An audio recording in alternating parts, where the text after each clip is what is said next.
Astonishing Legends would like to thank A&E, The Great Courses Plus, Best Friends, and our contributors at patreon.com for making tonight's show possible. Last week, we began our series on the Voynich Manuscript, one of the most enigmatic handwritten books ever discovered. We shared what's known of its provenance and chain of custody with you. There have been centuries of rumors surrounding its authorship and intended use, and we've just scratched the surface of this indecipherable tome. In researching it, we've covered many bizarre theories on its origins, including the fascinating insular relationship between the legendary John Dee and a potential master con artist, Edward Kelly, who routinely spoke to the angels and gave messages from them to Dee, including one that said that they should share their wives. Tonight we move on from Dee and Kelly and take a deep look at most of the remaining theories and investigations that have surrounded the Voynich Manuscript to date. We'll go into the current theories and research, including the various revelations of solutions to the manuscript that seem to surface every 6 months or so. We should also mention that we have a surprise guest tonight. He's been on the show before, but it's been years, and that was on a different topic. His name came up on our research on the Voynich Manuscript, and when we reached out to him, he informed us that he'd recently been to see it in person, so naturally, it seemed like a good time to have him back on the show. So we ask that you join us now for part 2, the final part of our series on the Voynich Manuscript.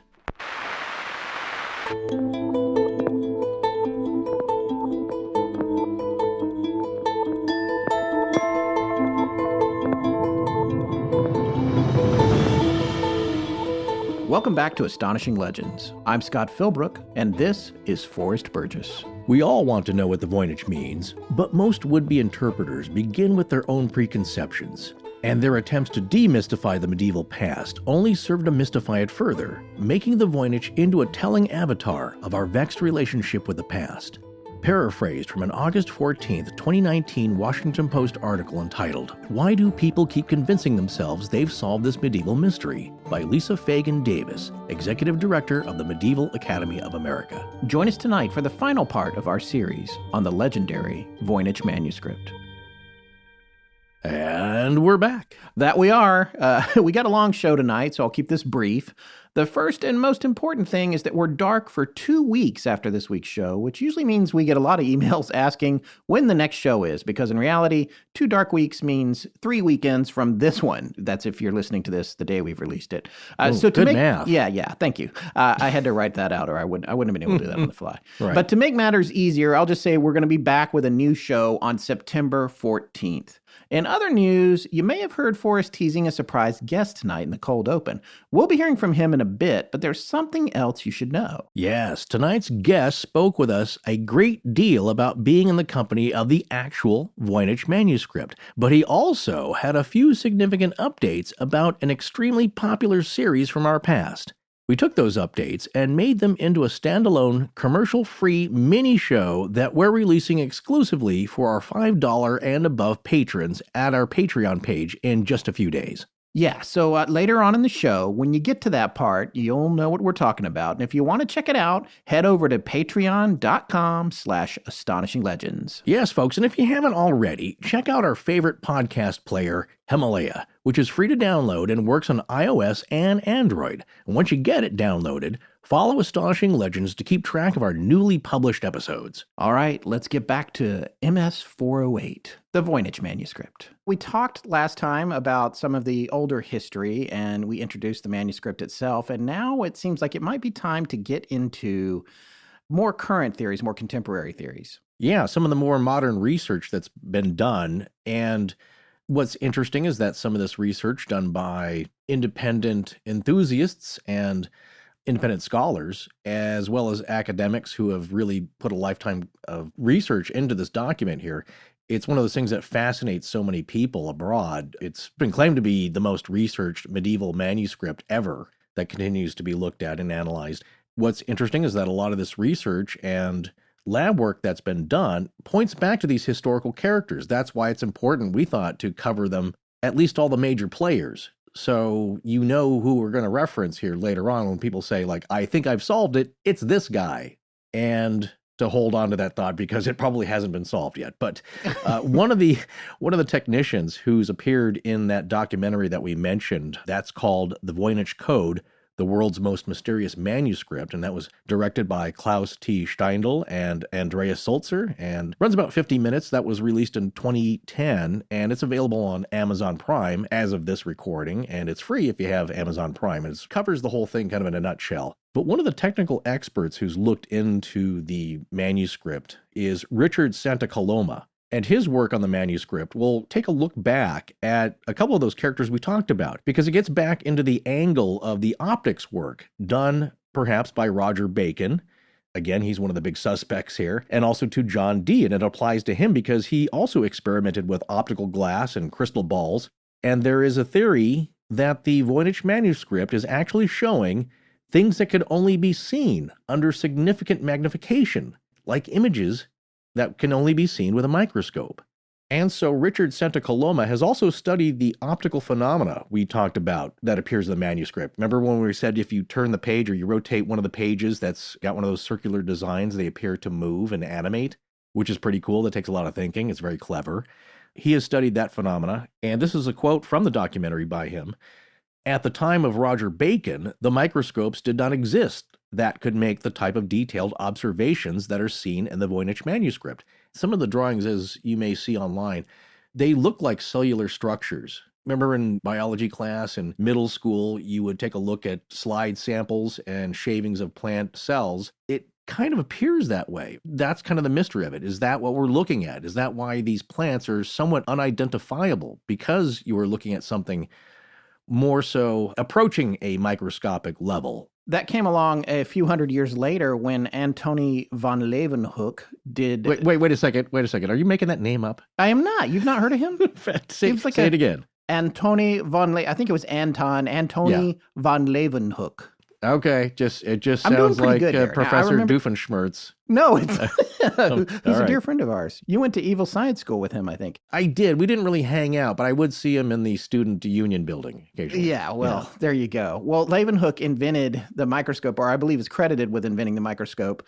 He was born in 1632 and died in 1723. Lived to be 90, pretty old for that time period. Oh, yeah, sure. But that came along way after the manuscript was authored. So if somebody had access to that kind of magnification that much earlier, that would be a really significant discovery. That would be a really significant thing. Absolutely. And it's also, I believe, mentioned in the documentary. Another gentleman who I know you're going to love because he has a pretty cool invention that is right up your alley. It's another note mentioned in the documentary that it wasn't until the early 17th century when Cornelius Drebbel, who was a Dutch engineer and inventor, and get this, builder of the first navigable submarine in 1620. Oh, yes. You owe so much of your TV and movie viewing time to him. For your love of submarine action movies. I'm a big fan of those, and the books. Well, that's pretty cool, but he also developed a complex and sophisticated twin convex lens microscope, the type that you would need to be able to see the types of things which seem to show up in the Voynich manuscript itself. Yeah, Leeuwenhoek's microscope was a single lens, I believe. So there you go. So he's twice as... even another advancement. Yeah. Right, twice as good.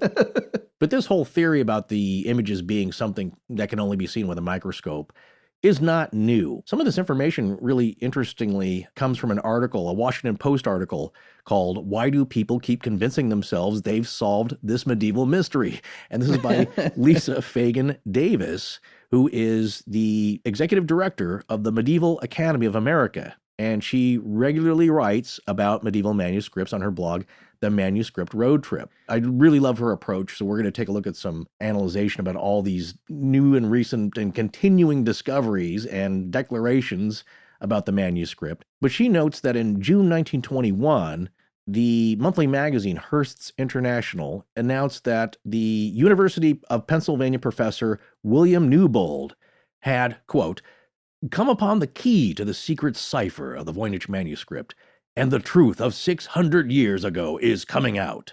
There's an exclamation point and the close quote there. But Fagan Davis says, Newbold surmised that 13th century English scientist Roger Bacon, remember him? We just talked about him, had written the manuscript with the aid of a microscope and a telescope, centuries before the invention of either instrument. Newbold's solution was debunked in 1931 by University of Chicago classicist John Matthews Manley in a journal of medieval studies called Speculum, leaving Newbold posthumously disgraced. And just kind of goes on to say that, these guys were friends, but after a few years or many years, Manley felt a moral imperative to come out in the interests of scientific truth to say that, well, Newbold's claims are entirely baseless and should be definitely and absolutely rejected, which is a pattern we'll see repeated throughout the decades up to today. So coming back to Santa Coloma, apparently he had first thought that the manuscript could be some kind of notebook, some scientific notebook with details of actual observations that had been made through a microscope or microscopic experiments conducted by Cornelius Drebbel. But over time, he came to believe that the Voynich Manuscript was actually just a fantasy document because it contained way too many fantasy elements, too many things that they could not tie to reality. I'm willing to entertain that for two reasons. One is that it does appear to be maybe, as I think I mentioned earlier, to be some kind of scientist's notebook, possibly. It's not meant to be read by a wider audience, but certainly detailed notes by a scientist, maybe some, a few close associates who could read this coded language meant to be kept private and safe, but not for the wider audience. So it does look like notations, careful drawings, carefully laid out. At the same time, though, because it's so indecipherable and fantastical, maybe it is just a crazy book of a bunch of nonsensical language and text and drawings to go with it, meant to baffle people by either a prankster with a lot of time on his hands or somebody who is a little off, shall we say. I would say somebody with a psychological need to create it. Yeah, I'm totally down to entertaining that possibility. And this is because some of the most strange drawings in it don't appear to represent anything realistic or from the reality that we know. I guess in a way, you could say it's possibly a kind of 17th century or earlier science fiction. Well, Santa Coloma figured out that in the early 1600s, when Drebbel was in London, a lot of people had a lot of interest in arcane books of secret knowledge, that was the thing at the time that everybody was interested in. So he felt like if anybody could have created the Voynich Manuscript, it would be something that you could probably get a fair amount of money for. It was just all about the execution, which obviously the Voynich Manuscript is very well executed for what it is, whatever it is. And so Santa Coloma felt that was a plausible idea, was that somebody had created it to sell it, because at the time, I don't know if fad is the right word, but an academic fad of sorts. People wanted these books that looked like this, that had secrets in them, were incredibly popular and were fetching a pretty penny in the book collection market. Right. So it was a well-executed piece of hoaxing, you could say, which, of course, the better the hoax, the more money you could fetch, because it would be even more mysterious that nobody could crack it or read it, or, and it also sparks the imagination of smart and wealthy people. Right. So you get into that whole, you need to have that skill set, not only the artistic skill set, but if you could apply a skill set of some knowledge of whether it was medical sciences or herbal science, or for the time that it was theoretically supposed to have been authored, if you could apply all that and mix it together and then also put it into some kind of unbreakable code, then who's to say that's not what it is? Nobody can say, because nobody knows what it is. Yeah, exactly. But that alone raises doubts, because one thing that restaurator Paula Zayats had noticed, now she did look at the manuscript through a microscope, a lot of people have so far, but she was surprised, as we'd mentioned earlier, by just the technical skill, the precision used in creating these text characters and these illustrations, and that the surface of the parchment was still pretty smooth and undisturbed. No abrasions, really, indicating that with these over 200 pages of drawings and writing, there weren't many, if any, noticeable errors or corrections. And that seems really improbable for any manuscript writer of the period. And to this day, I mean, we all make mistakes in writing, even if you're copying something, your mind gets off track and you accidentally write down a word twice. Things happen. And this perfect execution then raises doubts. There's another thing about it, too. There's only one source of information about the story of this Voynich manuscript being discovered, and that source is Wilfred Voynich himself. And so there's speculation that Voynich may have been the author himself in the early 20th century. Right. Because he's a rare book dealer and a very smart guy, knowledgeable with languages, technically skilled, and guess what? Voila! He has found a really valuable ancient manuscript full of secret knowledge, and who doesn't want to buy that off of him? It's unique, it's extremely valuable, and think of the fame and money that would garner somebody who was really smart and connected and had the means and the connections to pull this off. I guess that's an enticing motivation, but based on what little cursory research that I've done into his background, it doesn't fit with his character to be a forger. As we said, he was a really interesting guy. We said the cold open for part 1, and a bit of a showman, because these things don't get found out. If you're a wallflower and you don't tell anybody about it, you don't want to be in the public eye. Here's an interesting article that one of our volunteer researchers, Paul S., in the ARC, and using our aggregate note-taking collection app, River, posted. There's several articles of the time, of the period, that detail Wilfred Voynich's showcasing of the manuscript. One of those is entitled Ancient Manuscript to be Shown in Museum, from the Detroit Times, November 4th, 1915. And one of the other titles is Books Worth $8 Million. European Bibliophile Brings His Collection to America. And that was reported in the Kansas City Times, Friday, November 2nd, 1915.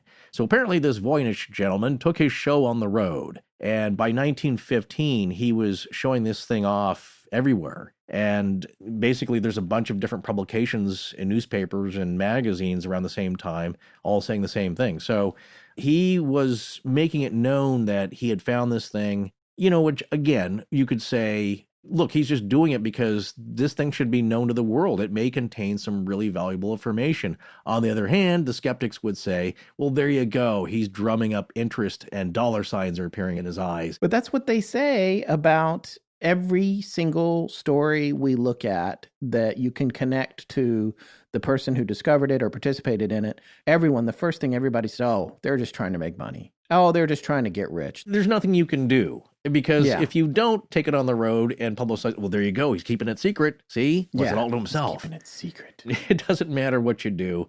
If you have found anything interesting, like a metal sphere or a book, or you saw something strange, people are coming after you, trying to discredit you in some way. And that's the easiest thing everyone goes to. Well, there you go. He's just trying to make some money. And a fair number of times, that's the case.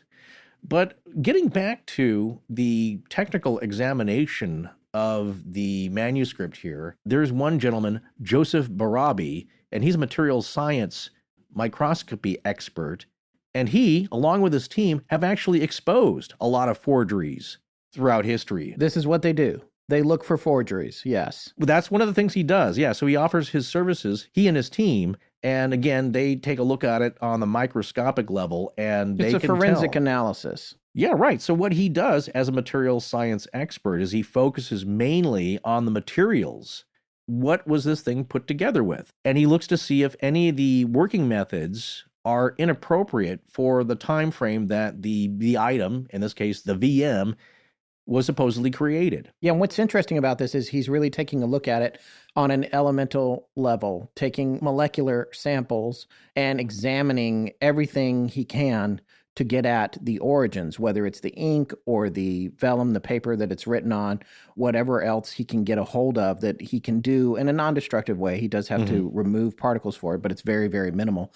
And they use spectrometers to figure out what the ink is composed of. And in so doing this, they can analyze where and when things came from and determine whether or not they are period correct for the idea of when this document was supposedly written, which is really fascinating. So, because if you get, for example, the vellum or the paper that it was written on, it's not really paper, but it's like paper. It's their paper of the day, sure. It's their paper of the day. Before the type of paper we know was invented. And another fascinating technique and field of study is crystallography. Crystallographic methods are used, and it tells you about the chemistry used. Right, the chemistries of the inks, and also how hard it is to create those inks and the time period that they would have been made, because at the time you would, in theory, based on when it was supposedly created or authored, you would have had to have a whole skill set just to produce the colors that were used. So you can take a look at that with mass spectrometers and determine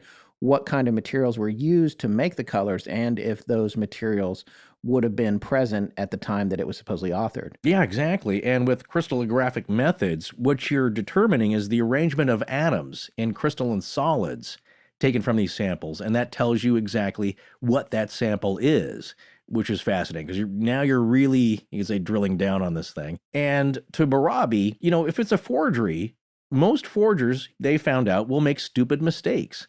So he takes samples of the paint and ink from various locations within the manuscript and does a workup on it. And his determination was that the ink was an iron gall ink, with the text having been applied with a quill pen. Yeah, explain to everyone here what iron gall ink is. Well, I'm not really equipped to explain that, but I will let Wikipedia explain it. Very good. That's probably best. I didn't know what it was either. I'd never heard of it. It's also known as common ink, standard ink, oak gall ink, or iron gall nut ink. It is a purple-black or brown-black ink made from iron salts and tannic acids from vegetable sources.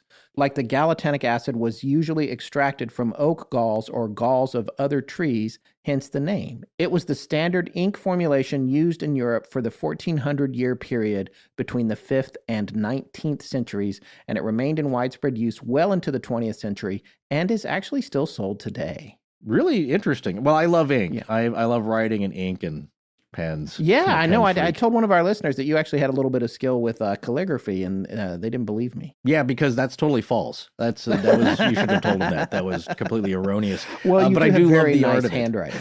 No, I do try and my dad was really good at it. He was an illustrator, so I picked up a lot of that skill and practice, but I'm nowhere near the quality that you see even in the Voynich Manuscript, or even the guy portraying to be the author of the Voynich Manuscript in the documentary, because he realized that they have to recreate in the pages. German documentary. Yes, But no, I thought it was really interesting. Like I'd heard of the term iron gall ink before, never really looked into it much, but a gall is kind of a weird abnormal growth on a tree, in this case an oak tree, caused sometimes, I think, by fungus, bacteria, or an insect, a certain type of wasp larva can cause this defect, and it's like a big wart on a tree. So from that and the tannic acids garnered from it and iron salts, you can make this ink, which has seemed to work pretty well. It's lasted all this time, and the colors, at least the black for the text, is pretty solid here. And the other colors are pretty solid and well done themselves, like the blue color that was found to be a ground azurite. It's a soft, deep blue copper mineral produced by weathering of copper ore deposits.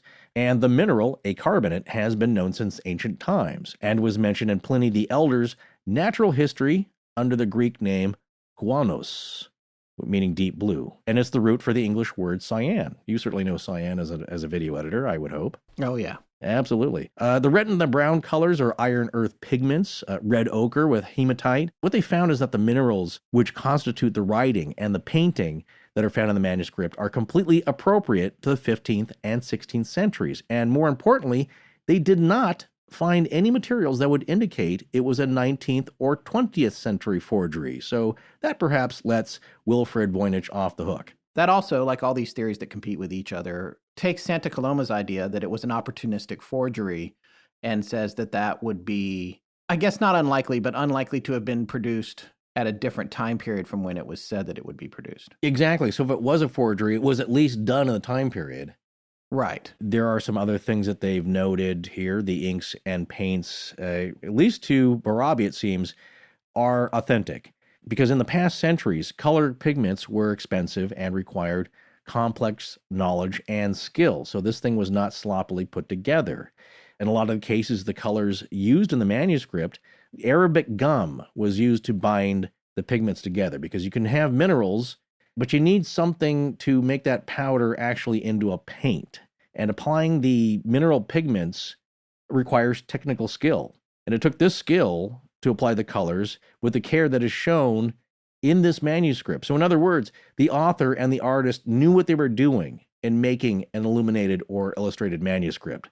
So it wasn't sloppily done. However, there is a contrast, though, because some of these drawings, as noted by people, and even the amateur eye, if you just go look at them, they appear kind of childlike. They're not really well done. I mean, it's good for a sketchbook. That's why I was alluding to earlier, is that this is not somebody who is a portrait painter, but maybe some kind of scientist who could sketch well enough. But the drawings, to some, even appear naive.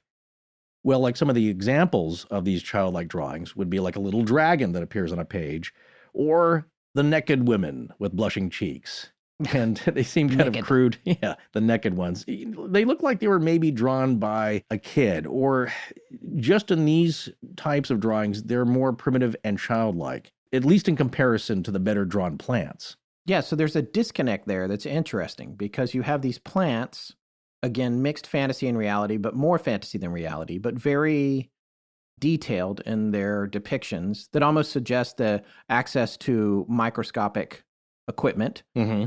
But then you have the human figures that really do look like something you might draw in third grade. Well, if it is a third grader, or let's say a precocious and gifted 10-year-old, Oh, what gifted 10-year-olds do we know from history that could have pulled this off?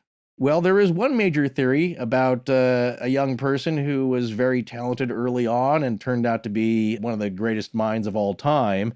And that theory is put forward by scholar Edith Sherwood. And her theory is that it was none other than Leonardo da Vinci. yeah, and this makes sense. Da Vinci was a gifted child. His family was fairly well off. And Sherwood points out that if you consider the quality of some of the drawings, they're not very sophisticated. And her suggestion is that although he was on his way to becoming one of the most famous and talented artists of all time, maybe he hadn't quite figured out at that young age how to draw the human figure. Mm-hmm. And so this was an example of types of works that he would later create as he got older, with his notes and the manuscripts that he made, where he was inventing things and doing all kinds of drawings. And maybe this was just him as a child getting into that and starting out on that path. Although, to me, there's a pretty big distance between his work and what the children and the women look like in the Voynich manuscript. It just doesn't seem like, for me, that line A connects to line B there on those dots. Yeah, totally. If you look at his later work as a mature adult,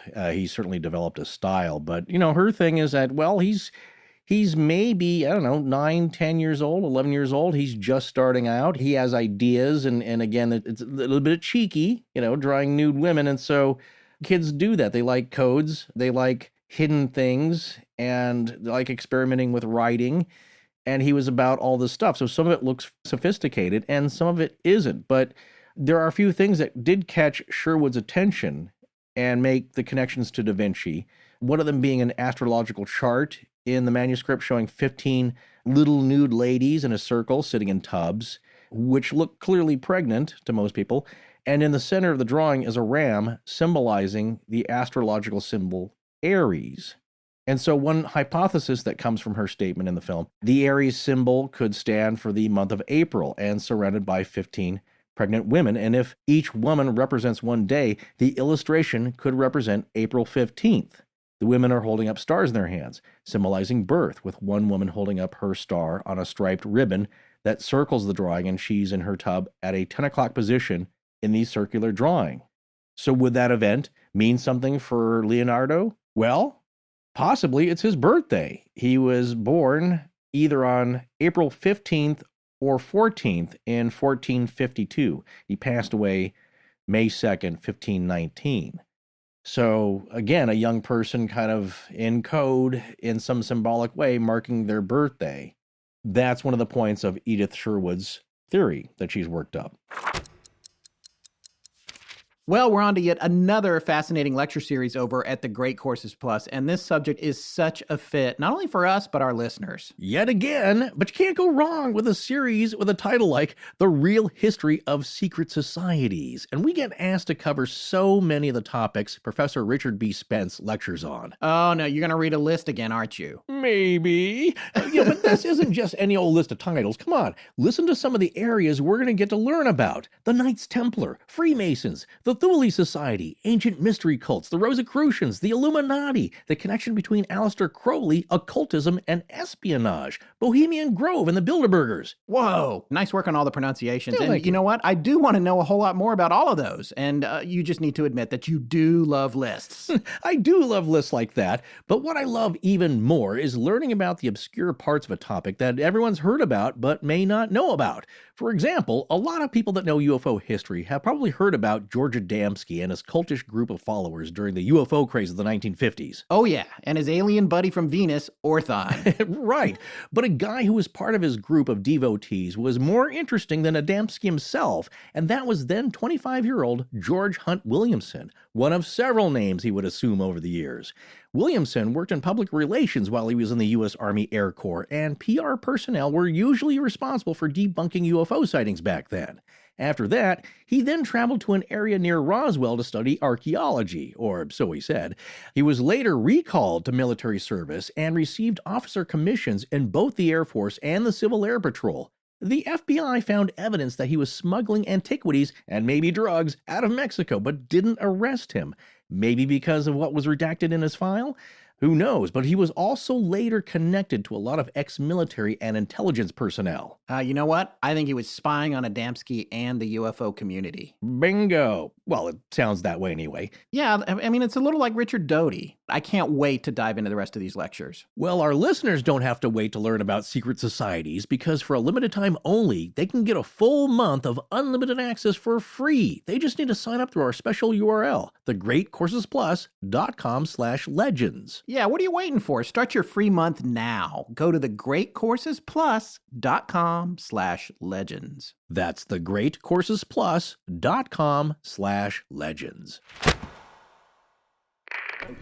Hi, I'm Heather Williams, and you're listening to Astonishing Legends with Scott Philbrook and Forrest Burgess. Now back to the show. Well, in these scenes in the Voynich Code, the documentary that we keep referring to, Edith Sherwood speculates that the manuscript might have been an early attempt or an exercise by him to write a coded book, because he later went on to produce coded texts. Well, that's a fascinating theory on a possible author as a young Leonardo. Budding genius, not quite there yet. But Edith Sherwood is just one of many modern researchers to try and fit a theory to the mystery.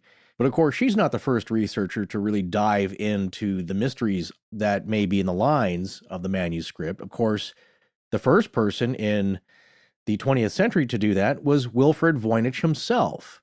And according to his 1921 publication about his research into the manuscript here, some of those letters that he had written about it, those are still actually in the collection of the Beinecke Library, that it came with the book. He believed that there were two 13th century scholars that may be the likely authors of the book. One was Albertus Magnus, and the other one, Roger Bacon. And after a few years of research, he settled on it being Roger Bacon. And he probably got this idea because of the letters that he found that came with the manuscript, that letter we talked about from Marcy, which was folded inside the manuscript. So he studied it for about at least 7 years and tried to delve into the history because as a antiques collector, he's all about establishing provenance with the book. Of course, that determines value as well. If he can determine a real person as being the author, a real person in history, the value goes way up. But of course, Wilfred Voynich himself was not the first person to take a crack at this either, because in the margins of the Voynich manuscript, there's even earlier research, possibly hundreds of years, possibly right after this manuscript was found by someone other than the original author, because there seem to be attempts at deciphering it that you can see under UV illumination. Kind of what we talked about with the scratched out Jacobius name. You can't really see it with a naked eye, but it's very faint and it's there. And it looks to be a table of 3 columns that are in the right-hand margin. And it's very faded. It looks like it possibly was erased at the time, way back when. Could be, again, hundreds of years old. Most likely it is several hundred years old, and it's only seen under special lighting. But in these columns there, they can tell that the first has characters that look like they're from the Latin alphabet. The second column seems to be lined up with the first, and it has in it what look to be characters from the Voynich manuscript itself. In the third column, and it's a little displaced. It's offset, but there also appear to be Latin characters, but shifted by one position. So what does that tell you, Scott? Somebody was trying to decipher this, possibly using a shift code. Yeah, they were trying to lay out the characters and see if they could shift the Latin alphabet by one character and see if it would line up with some kind of decipherment for Latin with it. Right, and there's one interesting idea is that maybe the original author had left that for subsequent readers to use to try and decipher the manuscript itself and was erased, or very likely it was a very early owner of the manuscript after the original author who didn't know how to read it and was trying to crack it himself. Right. But there's a problem with trying to solve the Voynich manuscript in this way, because if you use methods like entropy analysis and other statistical analysis methods, it doesn't line up. It doesn't yield a direct translation either from Latin into Voynichese and vice versa. You still get a mystery here. So actually what it looks like is this table that was written in the margin was not by the author. It is by somebody who came later, but maybe not that much later, maybe 100 or a couple of 100 years afterwards, and tried to decipher it, wasn't successful. But here's something interesting that a modern cryptographer has put forth as a possible theory. Dr. Gerhard Strasser has an interesting theory, an alternative to this, thinking that these are notes made by a later owner of the manuscript who was trying to create their own code using the cipher alphabet that was found in the Voynich manuscript. But we also don't know who created this cipher table in the margins because, like the name on the first page, Jacobus de Tepenich, which we talked about earlier, it's faded, it's been erased, it looks like it's been scratched out, and it looks like it may have predated Kircher, who was sent, remember the genius guy who was sent the manuscript to try and figure out, because it's more than likely that it was done before he was given the book. So Bartius and Marcy could have been people who had tried to do this on their own and given up and then just kind of scratched it out. Well, Strasser is an expert in historical codes. So coming back around to the idea of this shift code that seemed like somebody was trying to work out in the margins, Strasser thinks that the technology available in terms of coding at the time that this was written might have involved shift codes. One of the earliest shift codes was known as the Caesar code, and this was a code that Julius Caesar used and was popular for quite some time. But the catch with that is it's basically a decoder ring kind of idea. It's very easy to use, but it's also very easy to crack, especially using modern methods. It's just not, there's no kind of significant barrier to figuring it out. In fact, if you're dealing with a standard alphabet of 26 characters, it's only going to take you 25 attempts to calculate what the shift is. Yeah, exactly. You just need to know how many letters the alphabet's been shifted by, meaning A now equals D. Right. B now equals E. As long as you know that, then it's pretty easy to crack. Now, in Julius Caesar's time, he got away with it for a while. By around 1330, apparently the papal court tried to create a code book because, again, these codes were being cracked. They needed a more complicated coding method. So what they would do is change words. So strategically, you could replace the word pope or church or king. You could replace those whole words with a single letter or a single character. So that makes it a lot harder to crack. But you need a code book. You need to write down so that everybody knows what these letters actually represent as far as whole words. It's like you're developing a shorthand. Yeah, exactly. So to do that, though, the receiver of the code needs to have that list of what these letters represent, because now you're replacing whole words, not just shifting down other letters in the alphabet. But the problem is when you have that list, you have to continuously update it. You have to shift it around to the people who are, like you said, are receiving the codes. There's a whole lot of maintenance that goes along with it. So you have tools at your disposal, which makes it easier. Something called a cipher disk was a lot easier to manipulate rather than a giant book of a couple hundred different code words that you've changed around that then everybody has to have. Imagine it like the old decoder ring. I know that's probably way out of, if you were born probably in the 80s or earlier, you might know what that is. Good luck afterwards. But it's something you used to get in a cereal box sometimes, and you wore it on your, like a ring actually, and it was plastic. That's what it was. It was a cipher disk. So you turn it, and then you have the answers to the substitutions for various letters and numbers. But by the late 16th century, that was going out of fashion, and then they turned to a cipher square, which was a giant grid, which made it more complicated and therefore more secure. And we talked about that a little bit in the Oak Island Shakespeare Francis Bacon discussion. Remember that? Yes. Yeah, so the more you add to the code, the more hard it gets to crack.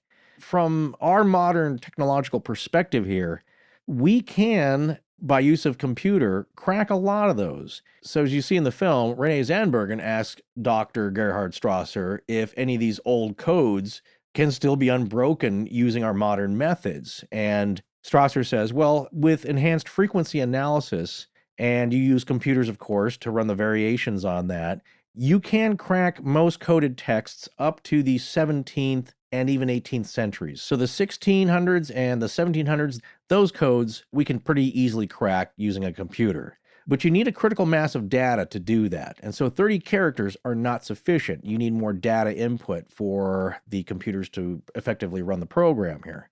And the other thing you need is the original text has to make sense, which is what we don't know about the Voynich manuscript. Does it actually make sense in some other language?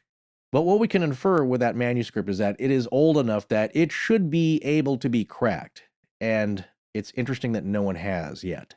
So how many characters does the Voynich manuscript have? Well, as we said, it's got at least 170,000 characters, not all different, of course, but those have all been electronically analyzed, plugged into a computer, and the distribution pattern of each character can then be compared to other patterns of known natural languages.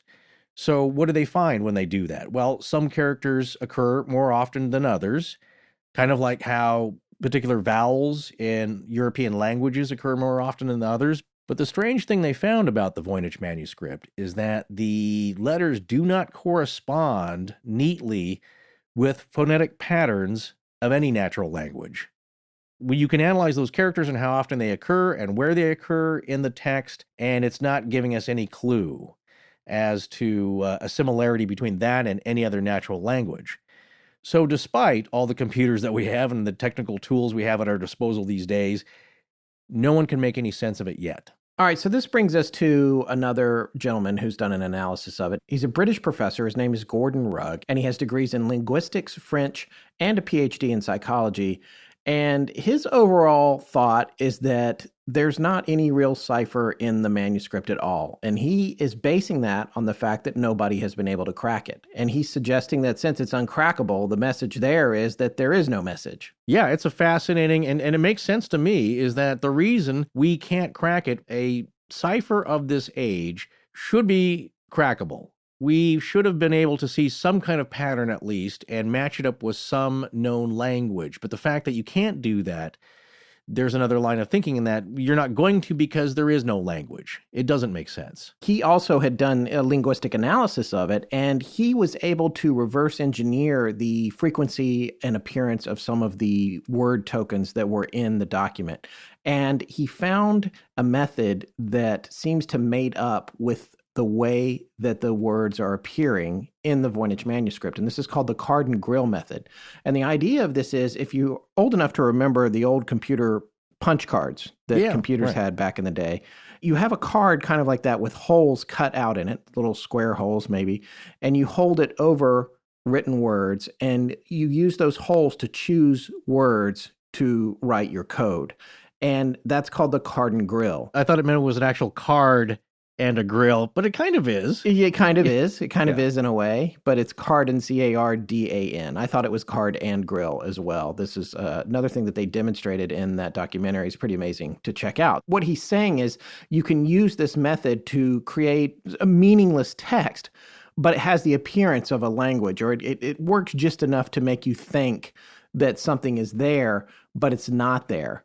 And he's saying you could also use this system to pretty quickly write out something that would appear to be language that isn't necessarily. Well, that's important because if you're trying to hoax something, you don't want just 1,000 different meaningless characters, which off the bat looks like gibberish. Right. You're trying to sell this as an actual mystical language or a secret language of some kind, or a code that actually refers to a real language. So what you need there, even if you're of the era there in the 1700s through the 1200s and Roger Bacon's time, is that to the eye, there has to appear to be a pattern, or it helps if there does appear to be a pattern. Right. So in a way, the card and grill method is the card up the sleeve of a con artist. It's like I'm thinking of The Grifters or The Flim Flam Man or these movies about con artists. Or it's a method that somebody knows, well, hey, if we apply this to this, it's really going to trick people. So that's essentially what Rugg seems to be saying, right? Would you agree with that, Forrest? Yeah, because what he's saying is that it wouldn't take that long to invent a language or to make it over 200 pages of text look like some kind of real coded language. You have a big table, you have letters out laid out on a grid. Using this card with the holes cut out in this pattern, you could pretty quickly write down this language. So you could pretty quickly generate things that look like words into things that look like sentences just using this pattern. It also offers an explanation for the possibility of not really making mistakes, because as you're using this overlay, you're able to see exactly what it is that you're supposed to be writing down. Then who would do something like this? Who would use this kind of method of trickery to generate a book that looks so real that maybe somebody might want to buy it? Well, Rugg believes it was none other than Elizabethan adventurer Edward Kelly. And what Rugg says about him is that, in his case, he had the means, he had the motive, and the opportunity. And also he thinks he had the personality to do it because he's one of those that believes that he was a bit of a shyster, a good old-fashioned charlatan. So that lines up for Gordon Rugg about a possible suspect for this. And also, like I said, what makes sense to me is that, remember we talked about Edward Kelly and him supposedly speaking with the angels. And the way he described how he did that sounded very similar to the card and grill method. A table, what he would see in these visions, or looking into the crystal ball, or the mirror of asphaltum, or whatever he was using for his scrying techniques that he apparently sold John Dee on as being authentic. Yeah, it's a little like the card and grill method, where something is actually pointing to a pattern of words. It doesn't make sense. But in Kelly's case, as you remember, he said the actual English translations came out of the angels' mouths on a tiny strip of paper. So we're not seeing that here, but it may be the same idea that Gordon Rugg is thinking like, well, that's how Kelly did it for this book. He didn't have to think up something new. He just used that same method to manufacture the Voynich Manuscript. It's like a stock ticker. That's exactly what I was thinking. Hopefully without the noise. It sounds, it could be pretty annoying quickly. It's time to move on to some more current folks, and we're going to move through these a little bit quicker.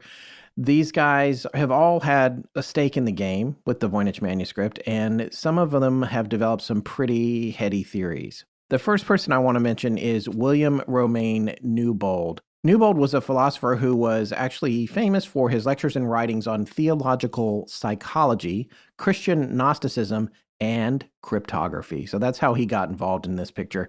And he believed that the visible text in the Voynich Manuscript actually had no meaning. He thought, and it was something I mentioned a minute ago, the word shorthand, he thought it was a shorthand system, specifically one from ancient Greece.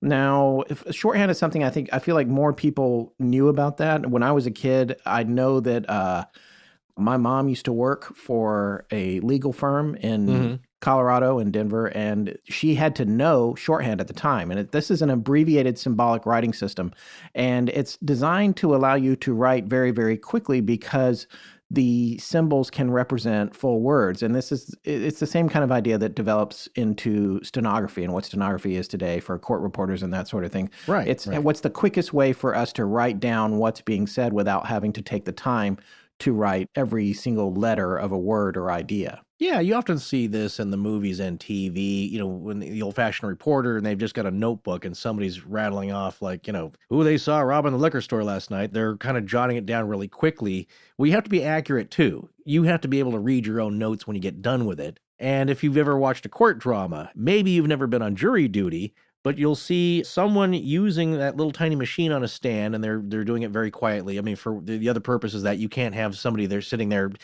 with a typewriter or even typing whole words out on a computer. It's hard to type that fast even. So to do it quietly, that machine they're using and that long roll of paper tape is producing a type of shorthand.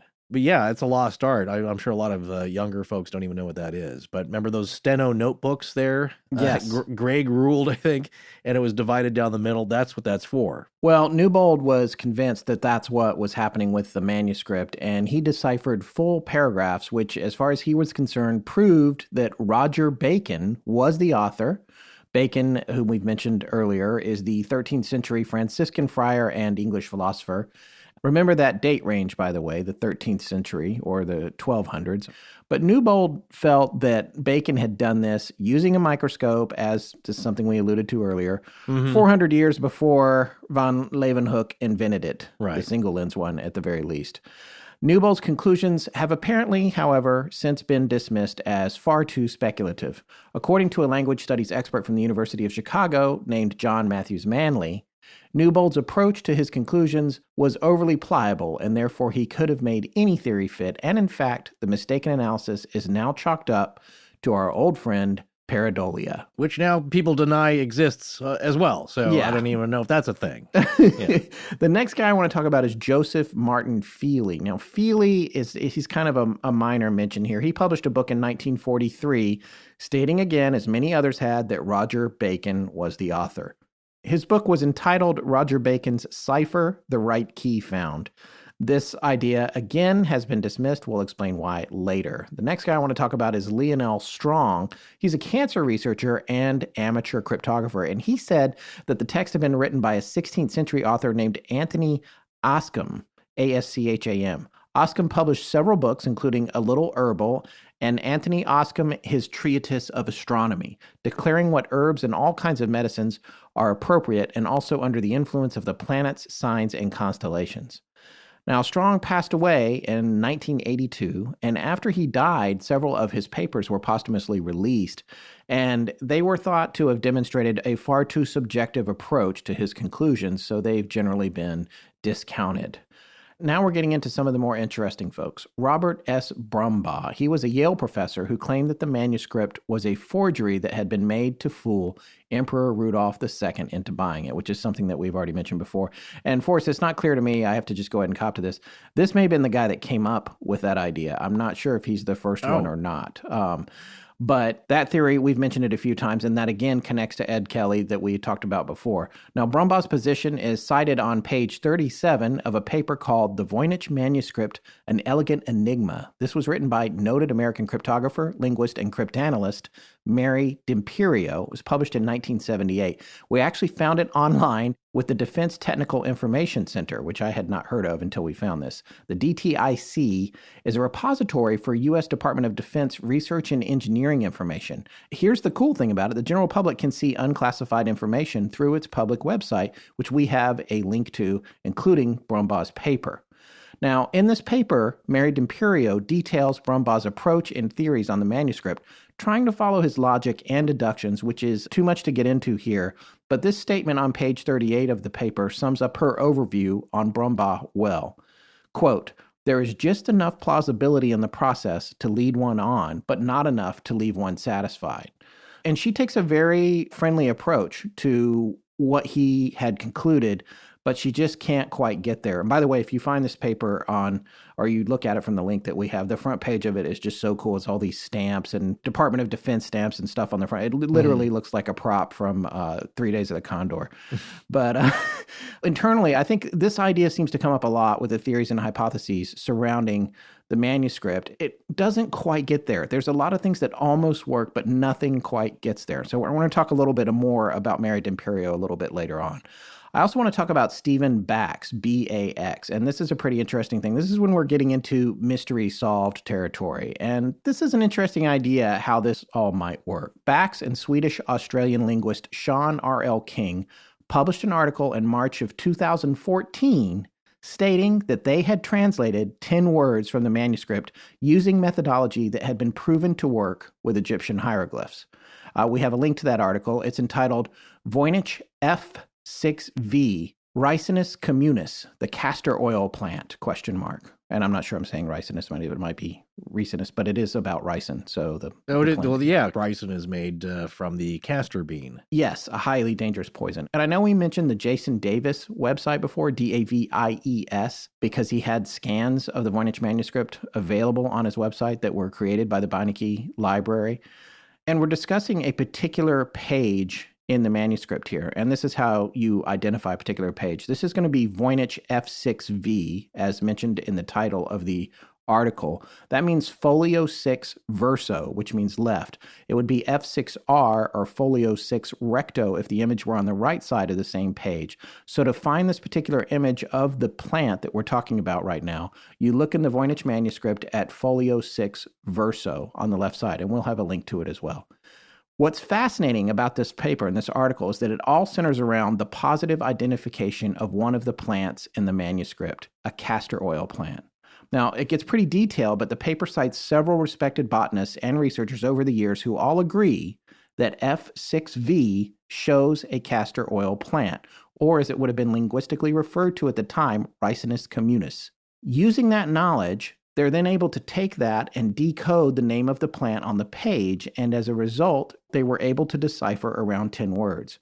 They wanted to do so much more, but unfortunately, Mr. Bax passed away in 2017 before that could happen. Well, here's an interesting note, though. Ricin can be derived from the castor bean as well as castor oil. If you've seen Breaking Bad, you'll know what we're talking about. It's featured prominently. But castor oil is also significant in the healing poultices of Edgar Cayce's holistic health remedies. Oh, very interesting. And I just want to say poultice as many times as I can in every show. I've seen it sold there, and you apply it to a cotton gauze pack, and I believe he recommends placing it over the stomach area. And there is a solution, though, you need to wipe it off with. I think a baking soda or something that kind of neutralizes that. So it's not deadly, it's not poisonous, but yeah, castor oil is pretty powerful. So coming back on that, this is an interesting idea. I mean, when you look at the plant and you look at images of a castor oil plant, you can see where they might have been able to do that. And this is an idea that's going to come up over and over, is can we just figure out one thing on the page and use that to unravel what's happening here? And we'll talk more about that with our surprise guest at the end of this show. Another person that deserves honorable mention for his work is University of Alberta professor Greg Kondrack, who, according to Wikipedia, is a natural language processing expert. He worked with one of his graduate students, Bradley Hauer, using computational linguistics, that's a term that's going to keep coming up, to try and decode the manuscript. And they came to the conclusion that the manuscript is most likely Hebrew, but encoded using alphabetically ordered anagrams known as alphagrams. However, to their credit, and they have acknowledged this openly, experts in medieval manuscripts who have reviewed their work are not convinced. Getting further, we now go to what I like to call mystery solved number 1, Nicholas Gibbs. I don't know how many people remember when Ars Technica published an article on September 8th of 2017 entitled "The Mysterious Voynich Manuscript Has Finally Been Decoded?" ? History researcher says that it's a mostly plagiarized guide to women's health.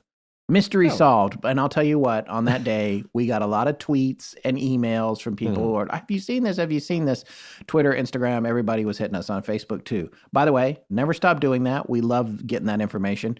Don't mistake our discussion on this as disdain for that kind of stuff. It's great to hear from you when something happens, because a lot of times we're just not even paying attention. So that's yeah, we're unawares. But Nicholas Gibbs had said in 2017 that he had decoded the manuscript as idiosyncratically abbreviated Latin. That's a quote from Wikipedia right there. Even though I think the first place I saw it after someone sent it to us was on Ars Technica, it was initially published in the UK-based The Times Literary Supplement, which is billed as the leading international weekly for literary culture. Gibbs wrote a fairly erudite-sounding article here and indicates that he was first introduced to the Voynich manuscript in 2002 when he was working as a professional history researcher who was at the time researching some of his famous relatives, he mentions this in the article, including John Dee's wife and the granddaughter of Thomas Ramond, the great English herbalist. And I'm quoting the Times Literary Supplement article there. Now, as we've seen in the past, when we explore these mysteries, there are no shortage of folks with theories that they all feel are good or they wouldn't publish them. But it turns out that Mr. Gibbs' hypothesis would be extremely poorly received by the Voynich scholars of the world. And in fact, just 2 days after Ars Technica published their version of the Times Literary Supplement story, they issued a retraction of sorts. Now, we of course have links to both the original piece by Gibbs as well as the original Ars Technica story and the ensuing retraction, which is relatively short, so I just want to read it here because I thought it was pretty fascinating.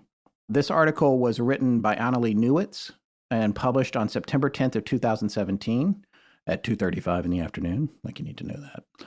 Last week, a history researcher and television writer named Nicholas Gibbs published a long article in the Times Literary Supplement about how he'd cracked the code on the mysterious Voynich manuscript. Unfortunately, say experts, his analysis was a mix of stuff we already knew and stuff he couldn't possibly prove. As soon as Gibbs' article hit the internet, news about it spread rapidly through social media. We covered it at Ars too, arousing the skepticism of cipher geeks and scholars alike. As Harvard's Houghton Library curator of early modern books, John Overholt, put it on Twitter, quote, "We're not buying this Voynich thing, right?" End quote. Medievalist Kate Wiles, an editor at History Today, replied, quote, "I've yet to see a medievalist who does. Personally, I object to his interpretation of abbreviations," end quote.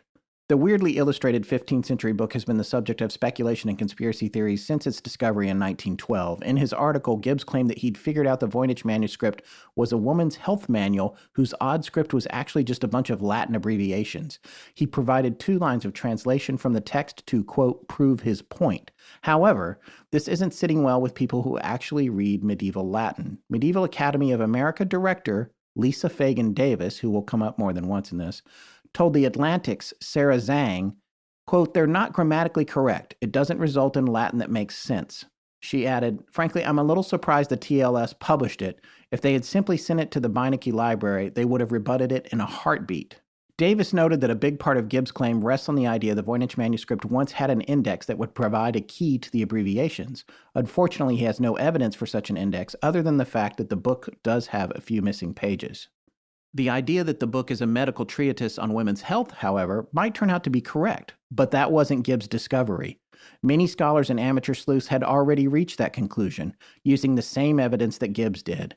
Essentially, Gibbs rolled together a bunch of already existing scholarship and did a highly speculative translation without even consulting the librarians at the institute where the book resides. Gibbs said in the TLS article that he did his research for an unnamed television network. Given that Gibbs' main claim to fame before this article was a series of books about how to write and sell television screenplays, it seems that his goal in his research was probably to sell a television screenplay of his own. In 2015, Gibbs did an interview where he said that in 5 years, quote, "I would like to think I have a returnable series up and running," end quote. Considering the dubious accuracy of many History Channel documentaries, he might just get his wish. Well, kudos to Ars Technica for publishing the correction/retraction, because as far as I can tell, that was not done by the Times Literary Supplement, and if it was, it's not linked to in their original article, which it is in Ars Technica to their credit. However, as is often the case in these situations, we find that the correction is a bit snarky towards the original author, Gibbs, when it seems to us that the folks publishing the seemingly thin or erroneous material should have fact-checked it better before publishing it rather than taking jabs at the original author after the fact. That's just my personal opinion, but probably a little defensive because I'm married to a television writer. But it seems like a deflection of responsibility to me.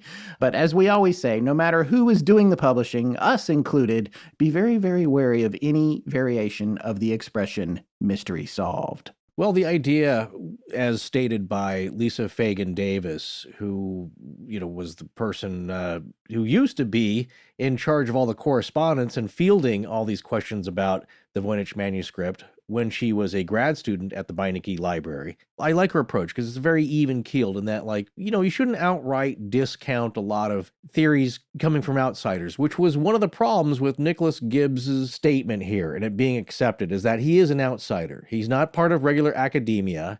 He's not a private researcher who's been in it for 30 years, it seems. You shouldn't shut those people out. And of course, I get it because people who have been studying this for 10, 20, 30 years, it's like they own this thing. They don't need some outsider coming in who's been looking at it for 2 or 3 years or much less and spouting some idea, which is a collection of previously known things. It's like what Renee Zandbergen said. None of these ideas are really new, and the ones that are here or novel also seem to be wrong. They own this thing. They've put the time in. And one thing that Fagan Davis says that you should take a look at these new ideas and don't discard them outright, but they do have to be vetted before people put this out into the news or online where people are reading it. It really needs to be checked by the experts, but it should also be accepted by the experts initially. Yeah. All right, Forrest, get ready to record in 3, 2... what are you doing? We're about to record a spot. What are you doing? Hold on. I gotta defeat these slugs first and free some meteor mites. Wait a minute. Are you playing Best Fiends again? Yeah, and that's what this spot is about, so it's totally work-related. Yeah, I guess I can't argue with that. Well, and we are really excited to tell you about a new sponsor, a 5-star rated mobile game called Best Fiends. Yeah, believe it or not, we often need a break from poring over things like mysterious 15th century coded texts, and Best Fiends is a really fun way to pass the time with a puzzle-themed game that's challenging, but it's also filled with a lot of humor and strategy. Yeah, but you don't need to be a hardcore gamer to play it. It's a casual game the whole family can play, but really it's designed for adults. And there's a whole community built up around Best Fiends, so you can challenge friends to beat your progress or help them out and stay connected through social media. There's also a whole community within the game, too. Actually, Best Fiends is like its own little universe. What you do is help out your pals, which are mostly these cute little cryptid-like bugs, defeat funny-looking insidious slugs. And strategy comes into play because they each have their own special powers, and the more you collect and evolve them, the more you advance through the story. Well, that is one thing I really like about this game. There's a really entertaining story behind it, both inside and outside the game. There are these funny, well-produced animated shorts with the Fiends, voiced by some A-list actors, which I can watch with my son, and they even have their own show on YouTube. Yeah, that's what I meant by having their own world. There's even food and recipe videos and arts and crafts tutorials. It's kind of amazing how it's such an immersive experience. But really, for me, there has to be engaging gameplay, and Best Fiends is all about that, with superior graphics and clever design. And I can play the game how I want to play it, as little or as much as I want. Yeah, and I think our audience is really going to dig Best Fiends too. So engage your brain with fun puzzles and collect tons of cute characters. Best Fiends is a 5-star rated mobile game on the Apple App Store and Google Play, which you can also download for free on the Apple App Store or Google Play. That's Friends without the R. Best Fiends. All right, I'm ready to record the spot. Yeah, all right, I think we already did it. That's Friends without the R. Best Fiends. Hello everyone, this is Ferncito, and when I'm not confused by my own accent, I'm listening to Astonishing Legends. Let's get back to the show. All right, this brings us to Mystery Solved number 2, Gerard Cheshire. This is a second Mystery Solved entry, but will it stand up? This time, as we've seen in the past, Kelly Hopkinsville comes to mind. We are referencing a peer-reviewed academic journal called Romance Studies, which covers the study of the Romance literatures and cultures. It's published in English, French, Italian, Spanish, and Portuguese, and was established in 1982. We have a link to this article. It's in volume 37, 2019, issue number 1. It's called The Language and Writing System of MS 408, Voynich Explained. This was written by a biology research assistant at the University of Bristol, and in it he claimed to have deciphered the manuscript in 2 weeks using a combination of, quote, lateral thinking and ingenuity, end quote. Mm-hmm. We can go into this article and what it posited pretty easily, but you can read it yourself following the link in our show notes as you see fit. But the rebuttal to it by medieval scholars was swift. Listen to these remarks attributed to Dr. Kate Wiles, a medievalist and linguist who we've already quoted once, and senior editor at History Today, as cited from an article in The Guardian regarding Cheshire's paper. The article was published in May of 2019 and was entitled Latin Hebrew Proto-Romance. ? New theory on Voynich Manuscript. Research claims to have solved mystery of 15th century text, but others are skeptical. Written by Esther Adley, published on May 15th, 2019. These are some quotes from that. A new theory on the manuscript's meaning happened on a 6-month basis at least. There have been at least 2 in the past year. It takes liberties with how we understand languages to work. He is arguing for a language built of words drawn from lots of places and periods, but together they don't create something that is convincing as a workable language. One of the reasons the Voynich manuscript is so appealing is because of languages like hieroglyphics and Linear B, which were deciphered. But they didn't come out of nowhere. They were decades in the making and drew on lots of different scholarly expertise. You can't just have one person saying, "I've cracked it." You've got to have the field, on the whole, agreeing. Cheshire responded to The Guardian with, "The journal paper has been blind peer-reviewed and verified by other scholars. That is standard confirmation in the scientific arena. There is no need to persuade anyone, as the solution will be used to study the manuscript by linguists and historians in due course. Furthermore, there is no interpretation, in quotes, involved, as the alphabet, writing system, and language have been fully expounded for others to consistently translate of any word, phrase, or sentence." The Guardian goes on to point out he is now inviting others to expand on his work and translate the manuscript in full. The mysteries of the Voynich manuscript have not been laid to rest quite yet. So that's Cheshire's response to the reaction from the community. And going back to your point, Forrest, about there's definitely, I'm sure, an academic knee-jerk reaction to anyone that's perceived as a Johnny-come-lately here. But by the same token, and there's folks even within these circles are saying we have to be open to new ideas from people who are fresh eyes on the problem. But on the other hand, you also have to respect all the water under the bridge, and you have to get it all to work together, and there should be a consensus. But we're still looking at multiple claims of it being figured out, which, as they said in this very article, seem to come out every 6 months. Right. I want to point out there would appear to be a trend over the history of our show of pointing out easily refuted, peer-reviewed articles on the topics, legends, and mysteries we cover. And yes, we are doing that. However, we also have to point out that our sample set is based entirely on gotchas.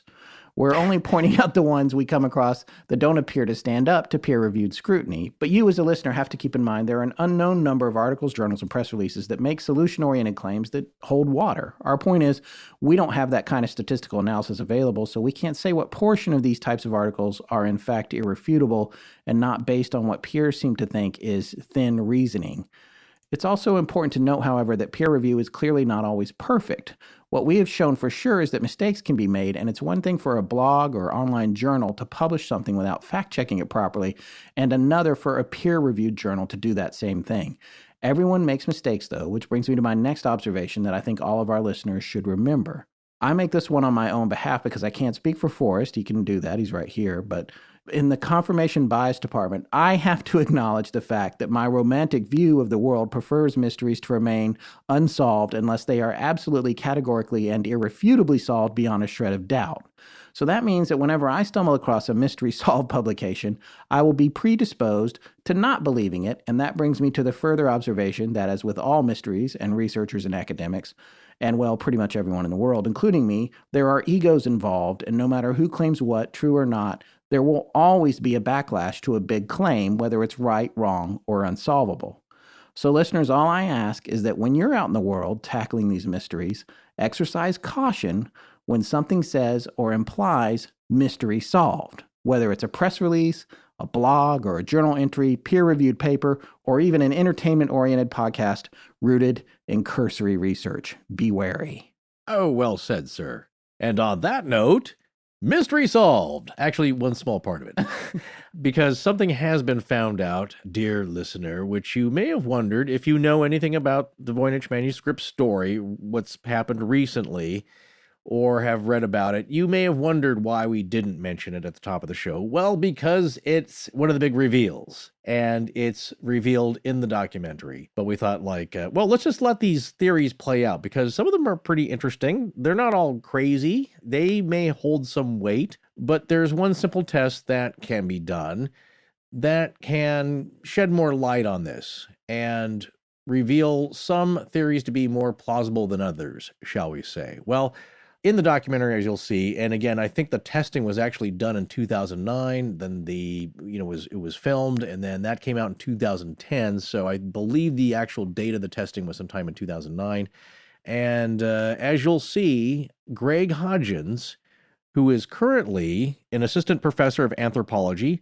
and an assistant research professor of dendrochronology, and he joined the NSF Arizona Accelerator Mass Spectrometry Laboratory, the AMS facility, in 2002 at the University of Arizona. So he knows what he's doing in this field. Well, Professor Greg Hodgins took several samples of the Voynich manuscript, which was written on animal skin parchment, so you can age it with the radiocarbon method. And it was kind of refused prior to this because people thought, I think you needed more samples or bigger samples, and nobody really wanted the Voynich manuscript hacked up. But nowadays, you just need a few small slivers of it, which he takes with a razor on the edges, and they're a little uneven anyway, so it's not like you're defacing it, really. But he was able to take some samples. So yeah, prior to 2010, that type of radiocarbon dating required much larger samples, so people weren't on board with it, which could have solved a lot of arguments, I would imagine, in the decade prior. Well, 4 samples were taken from 4 different pages, and after a few weeks, to allow for the testing, the results come in. And here are the results per Hodgins himself saying, quote, "The dates are very tightly clustered together. It gives a picture of it being created in a relatively short period of time." So that's interesting. Moreover, because they're so tightly clustered together, it means we can treat it as one object that's been dated 4 times. And that increases the precision of the measurement. So not 4 different things from 4 different eras bound together. You can treat it as one book, essentially. So the mean of those measurements taken and a weighted average give this result. With a 95% confidence, we can say the age of the Voynich manuscript is 1404 current era to 1438 current era. So the date range in that media means the Voynich manuscript is likely no older than the year 1404 and no later than the year 1438. So somewhere in that range is how old that thing is. And that's a pretty common fact. If you just look at any article, it'll tell you the date. But we thought it was fun to withhold that until we'd heard all the theories, because there you go. This result goes against many of the previous theories we just mentioned of the manuscript's origin and original author, because Roger Bacon lived from 1219 or 1220 to circa 1292, so he was way before the existence of the parchment, so this rules him out.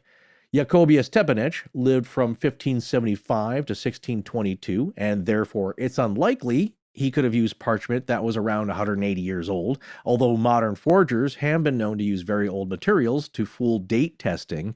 Leonardo da Vinci was born in 1452, and he died in 1519, so the parchment would have been 24 years old at its oldest dating, or 58 years old at its earliest, when Leonardo was 10 years old. Right. Ignore the math on that, folks. What I'm saying is that it was old parchment by the time Leonardo could have gotten it at 10 years old. Edward Kelly lived from 1555 to either 1597 or 1598. So this parchment would have been 117 years old before he was born and at the earliest dating of the manuscript's parchment's age. So there you go. It would have been very old before him.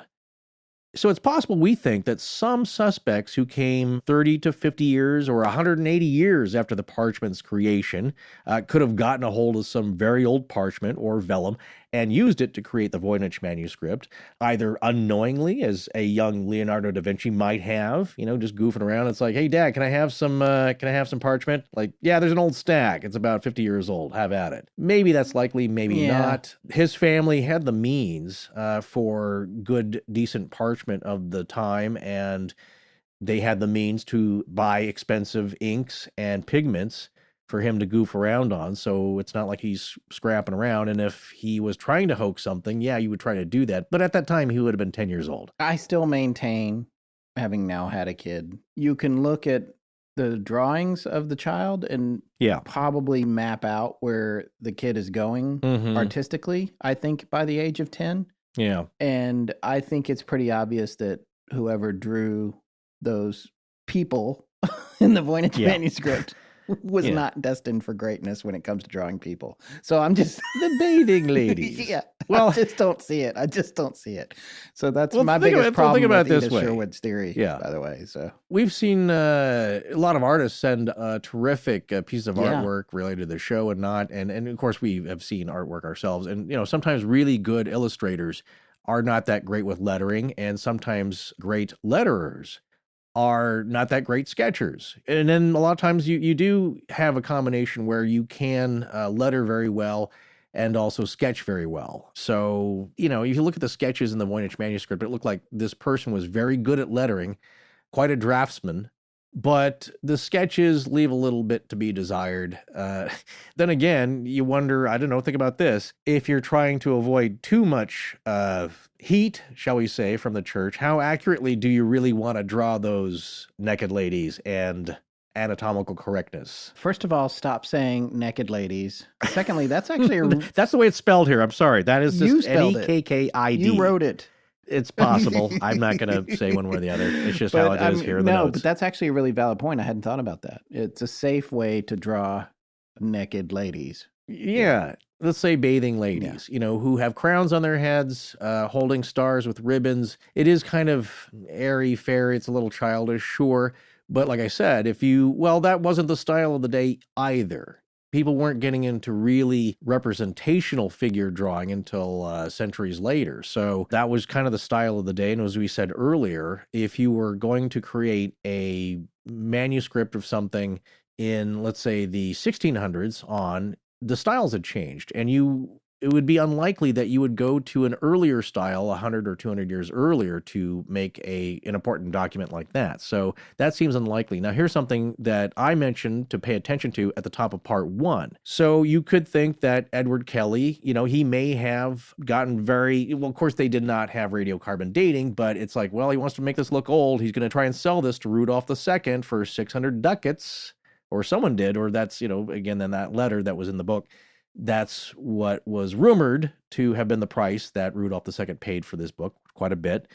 So Kelly's going to get some really old vellum on his hands and use that to make a really good-looking fake. Well, remember the suggestion that we talked about earlier, that is of finding an independent lab, we told you about earlier, Walter Macrone's company, Macrone Associates. And it's been suggested that they found that the ink, or a lot of the ink, was added not long after the creation of the parchment.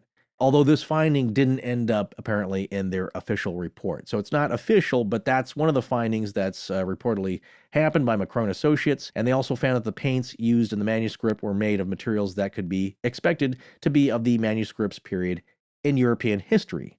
So Walter Macrone, he passed away in 2002, and he was considered a leading expert in the field of microscopy and forensic science. And this is interesting. He was best known for his examinations of the Shroud of Turin and the Vinland map. You heard of those? Oh, yeah. Yeah.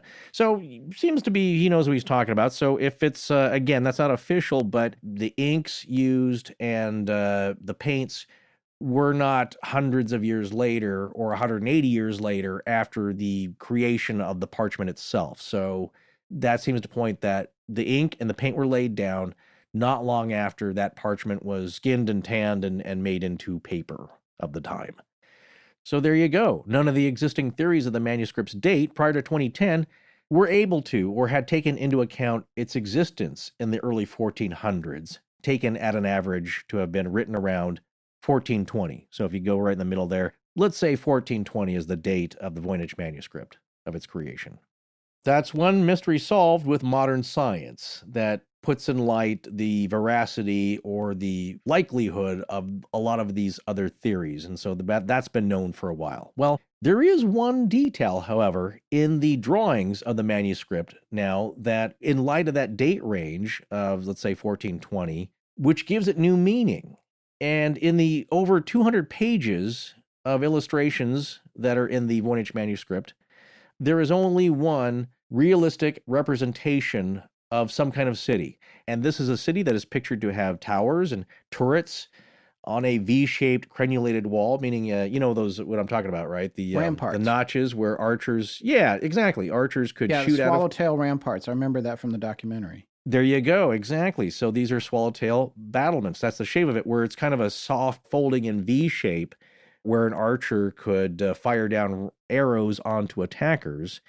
Well, what's interesting about that is that this was a common defense design later in Europe, but in the early 1400s, they only seem to have existed in northern Italy. And northern Italy was one of the wealthiest and most influential regions during the Renaissance era in the West.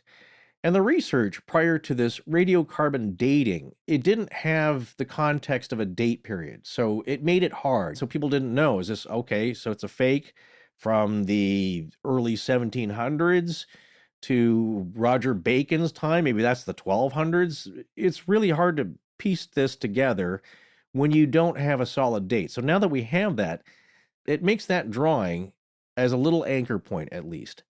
So at least now researchers have an origin spot, northern Italy, to look at. And maybe there are some archives there that can be dug into that have some reference to the Voynich manuscript in that region. It really helps. It's still a mystery, of course, and may never be solved, but it's at least one clue, possibly, that we can lock onto because of this little castle and those little figures of the swallowtail battlements there. And I'll just end this little mini section here with a quote from René Zandbergen, who again is a really well-respected researcher on the Voynich manuscript, has studied it for years, and I thought this quote was really apropos and meaningful here. Quote, "For the time being, the Voynich manuscript remains what it has been for the last 600 years.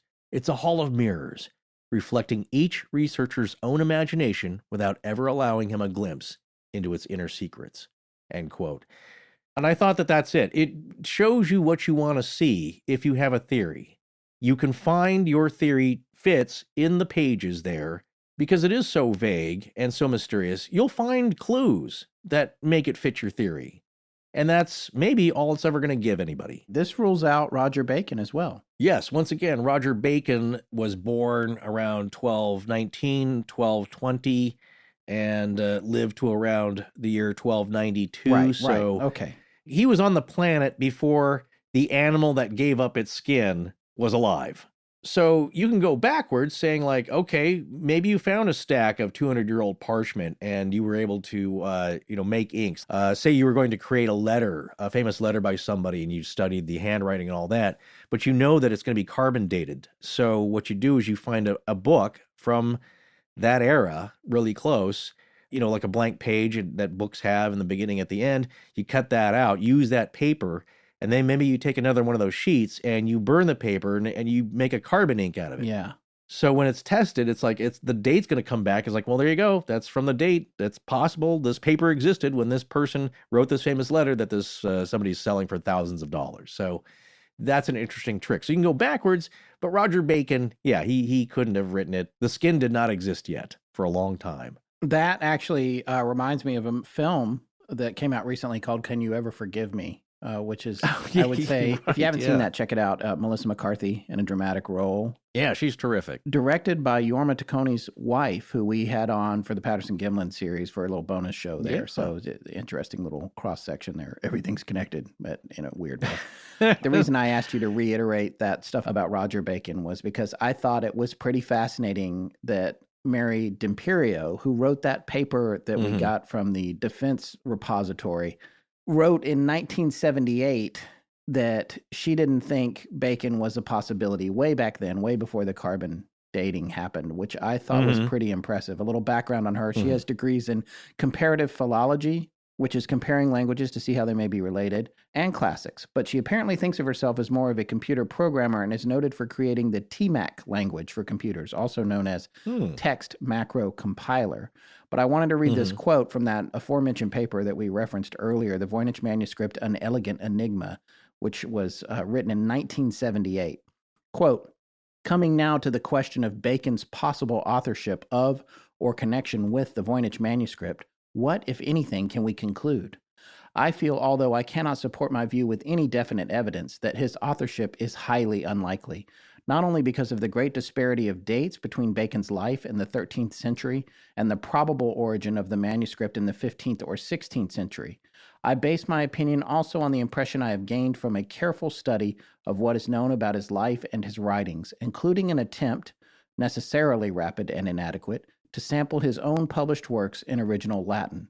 I feel in sum that Bacon was not a man who would have produced a work such as the Voynich Manuscript even during his periods of imprisonment or persecution." That's from page 50 of her paper, An Elegant Enigma. She called that in 1978, well before the carbon dating happened. He's a likely candidate. as we said before, he's Dr. Mirabilis. Yes.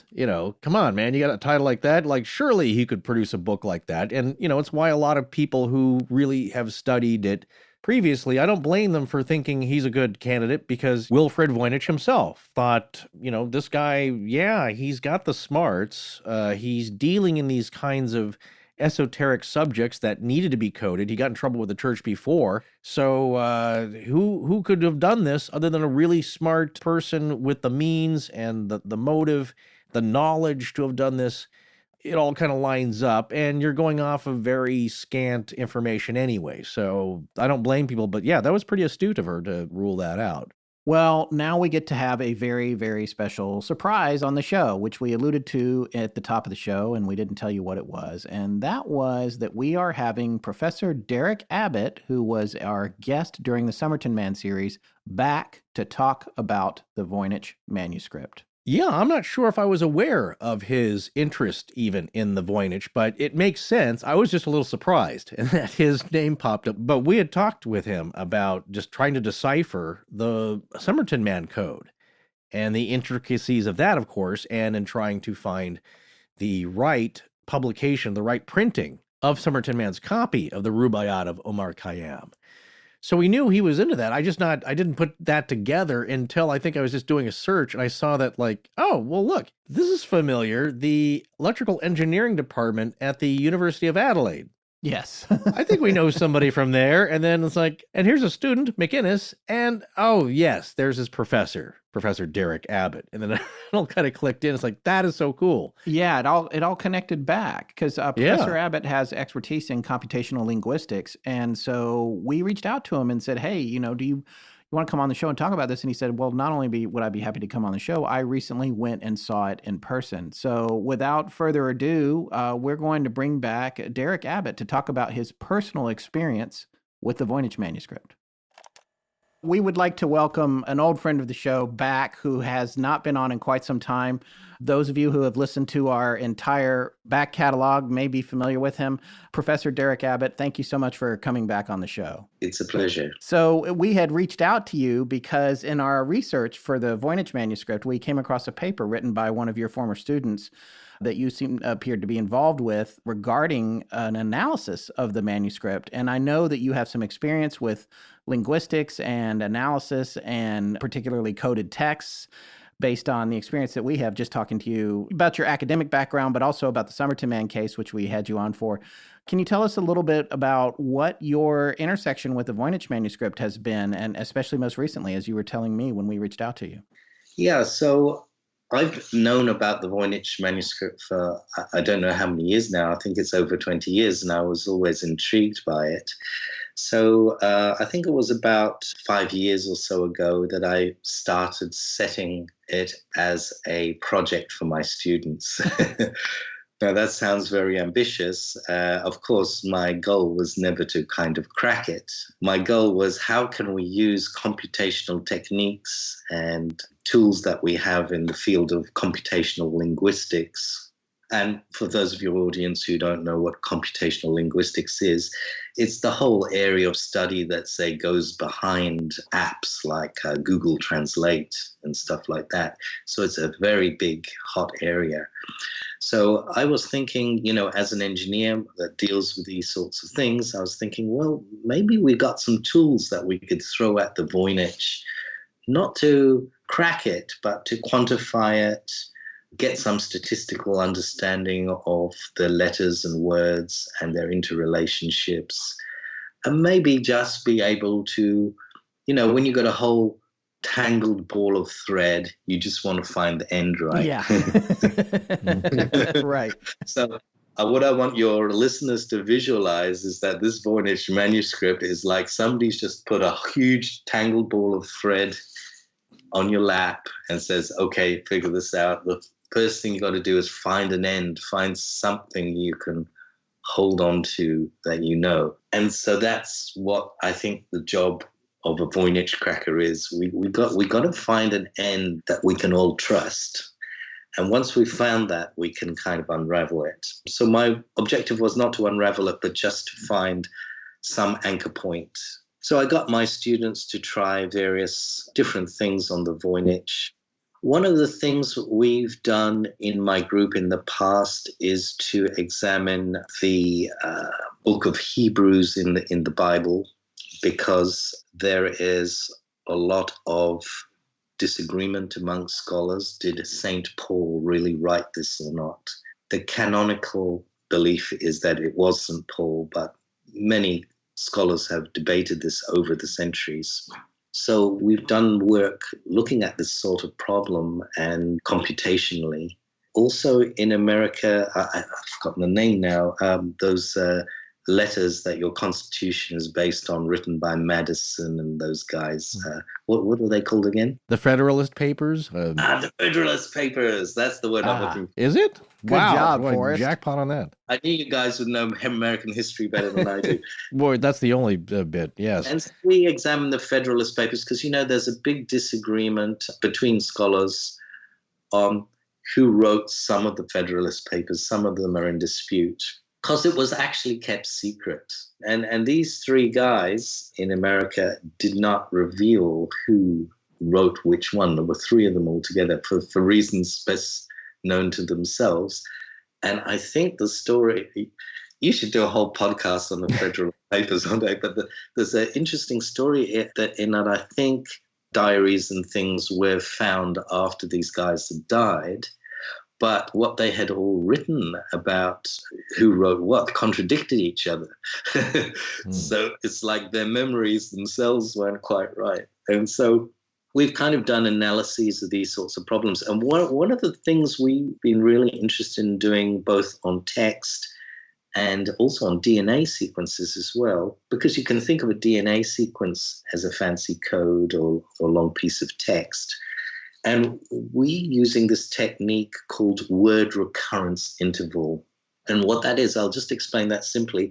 If I have a sentence like, say, the cat sat on the mat, there are three words in between the and the. The cat sat on the mat. So cat sat on has a the in front of it and a the after it. So the word recurrence interval for the is 3. And so what we do is we go through a whole text and we pick on a word like the and calculate its word recurrence interval every time. It will be 3 and then might be 5 and then 6 and then 2 and then we average that for the whole text and then do that for every single word in the text. Find all these word recurrent intervals and then rank them in order and plot a graph. And so this is one of the things we've been doing to compare texts. And so we decided, hey, let's try this out on the Voynich. And so the problem with the Voynich is it's a whole different level, because at least with, the Federalist Papers and works in the New Testament of the Bible, which is known to be written in Koine Greek, so we have a well-defined alphabet and text. Whereas the problem with the Voynich is you've got all these characters and you don't even know if they're alphabetical characters. Like, could some of them actually be numbers? Right. Could some of them be other kind of punctuation type characters? So going in with this kind of blind is fraught with problems. So we just made a simplifying assumption and just assumed that all 47 characters in the Voynich are actually real alphabetical characters. That could be a wrong assumption, of course. But using that assumption, just to see what would happen, we ran this word recurrence interval algorithm on it and compared it to a bunch of other languages with other texts, known texts. We found, the graph of, say, Hebrew and Chinese and more exotic languages were clustered quite high up in the graph, and more European languages and Russian were kind of clustered lower down. And we found that the Voynich fitted with the lower clustering. So it goes more with the European languages than the exotic stuff. So that was just a kind of ground truthing for us, just to see what would happen.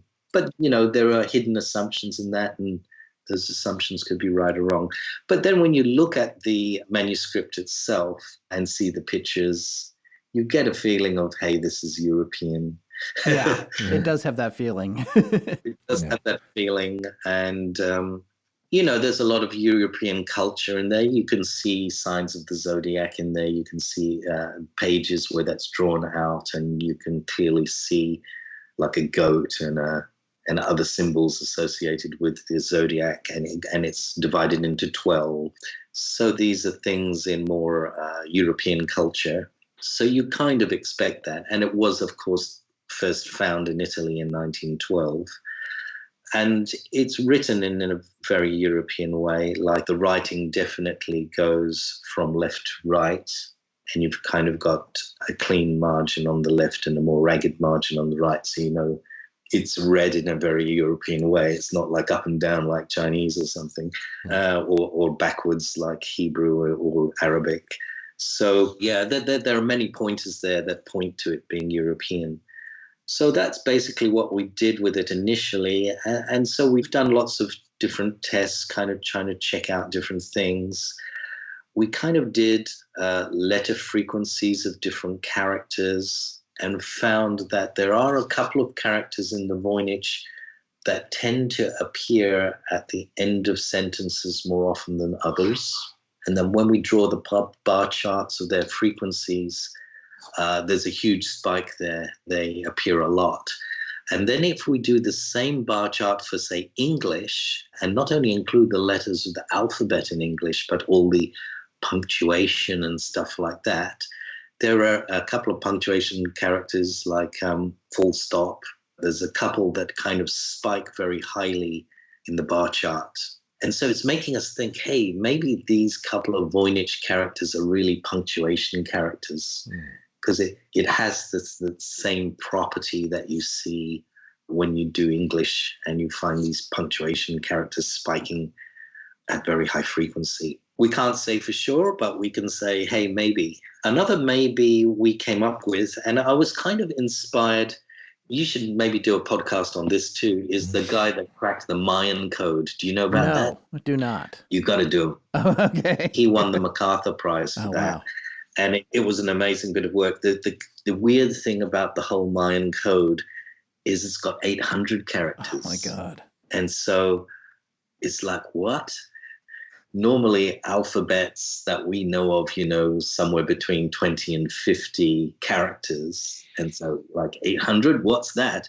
It's like too big to be a normal, like European type alphabet, yet too small to be a kind of iconographic Chinese type thing where icons are unique to different words and stuff. So it's somewhere in the middle, and it's like, so what could this be? And so this is one of the first things I wanted to double check about the Voynich, how many characters are there? Is it like in the right ballpark for a European language? And it comes out to about 47, but then we don't know if all of those are really alphabetical characters or some are numbers and punctuation. So the actual alphabet characters are probably somewhere less than 47 for the Voynich. That kind of gives you a feeling it's more like a European thing too. So going back to the Mayan thing with the 800, it turned out that what the Mayans were doing is they were using more than one symbol for each letter. In the same way, when we write English and we find it boring, when we write, say, a novel, and say if the writer repeated a word too many times on each page, we frown on that and say, oh, that's not very good writing. That's boring to repeat that word too many times. The Mayans didn't like it if you repeated the same character more than over and over again. Hey, we've got to make this more interesting. And so they had 3 or 4 characters for each letter of the alphabet. And so the poor guy who cracked the Mayan code had to kind of unravel that. And the way he did it was quite interesting. He started off with numbers. He started off with some characters that he guessed were dates because they were underneath drawings of what looked like kings lined up. And so he thought, what would you kind of put underneath each king? It kind of looked like some kind of chronological order. Maybe this is like the year the king reigned or finished his reign or whatever. And so going along that hypothesis, he figured out that these things were numbers, and he worked out what numbers. And that was the end of the ball of the string of the tangled knot. He found an end, the numbers, he cracked that. And then once he got that, he was able to, like a big crossword puzzle, figure out the rest. It was amazing. And so this inspired me. And I thought, yeah, let's do numbers for the Voynich. So this is the next thing we did. I thought, how the hell do I do that? So what I said to my students is, okay, let's go through every page of the Voynich and look at the pictures. And so if I've got a page which has got a picture of, say, 5 ladies on there, or a picture with 10 plants or whatever, just count those and assign that number to each page. So we went through looking at every diagram and counting all the features in the diagram and calling that a number. And so the zodiac pages are great because you've got like 12 things in there. So 12 is a good number there and stuff like that. And then what we did is we then said, okay, let's assume that each page might refer to these numbers somewhere. You know, some pages may refer to those numbers, some might not in the text. So what we did is we tried to correlate words in each page that had pictures in with numbers, countable items that we found in the pictures. And it was actually a very tricky problem. And we think we've got a correlate for the number 1, but that's about it. We kind of got weak correlations for 2, 3, 4, 5, and 6. And then after 6, we're kind of stumped. It's like we can't find any sensible numbers for after about 6.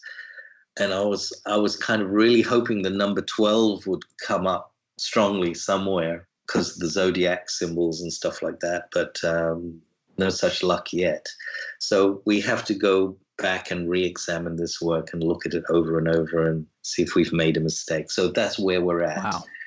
I still strongly think that numbers may be the way to go. And so maybe people hearing this podcast might be inspired to go look for numbers. Another thing I should mention is I actually saw the Voynich last year in the flesh for the first time. What was that like? What's going to the Beinecke Library like? What is that experience like? Cool. Yeah.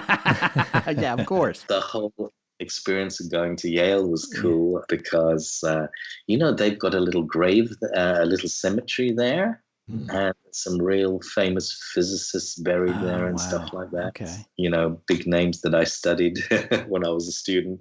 So I was going around there taking photos of these.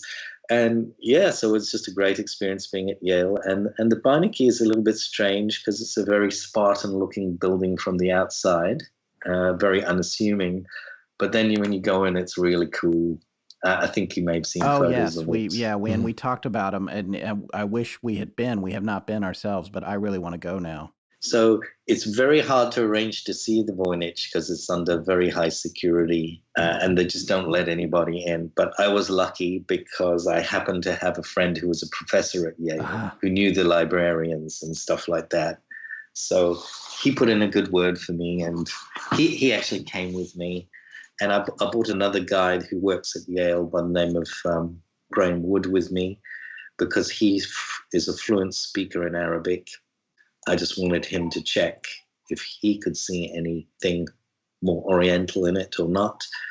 And so it was neat having these 2 guys with me. And so we were taken into a small little room and the director there at the library let us in, closed the door behind us, and he said, there it is. And there was this little thing sitting on the table and he closed the door and left. Wow. And we were kind of surprised. He didn't give us a whole load of instructions and say, don't do this or don't do that. He didn't even give us any white gloves. Yeah, that's something I was going to ask. And we noticed in a documentary we watched from 2010, people weren't wearing gloves in that either. So there's all this very high security and very difficult to get to see it. But once you see it, they shut the door and leave you there and give you no white gloves. So that's a very strange thing. But I guess they're only putting people in that room that they can really trust. So they knew we would treat this manuscript with absolute respect and we would watch it only carefully by the edges and stuff like that. So they didn't feel they needed to, read us the riot act and protect us. And the first thing that strikes you when you first see this Voynich is, hey, how small it is, because you see photos of it online and stuff like that. So you don't actually know the real size. And it's actually quite small. It's kind of pocketbook size. However, it's actually quite thick because it's on vellum. So there's a lot of pages, but the actual area of each page is quite small. It's just like a novel size, so it's like a thick novel. But there's not very many pages. There's only about 256 pages. Some scholars believe that there's probably another 30 that have been lost. So it's not very long. We estimate that it's basically about half the length of, say, the first Harry Potter novel, something like that. Right. But it looks quite thick simply because the pages are made of vellum. And so looking it up real close was interesting, and we were able to take unrestricted photographs and videos of the book. So if you like, I can send you a couple of snapshots. Yeah, that would be great. Oh, please. Yeah. I can send you even a video of me flicking through the pages. We would love to see that. Yeah. Not wearing white gloves, so I'm quite embarrassed about that. Well, if they didn't give them to you, I don't know. I guess maybe you're supposed to bring your own. I just felt so guilty touching this thing. Yeah. Yeah. So looking up close was quite interesting. I wanted a chance to see it really close and see the way pen strokes were made firsthand, because you can't quite make that out from photos.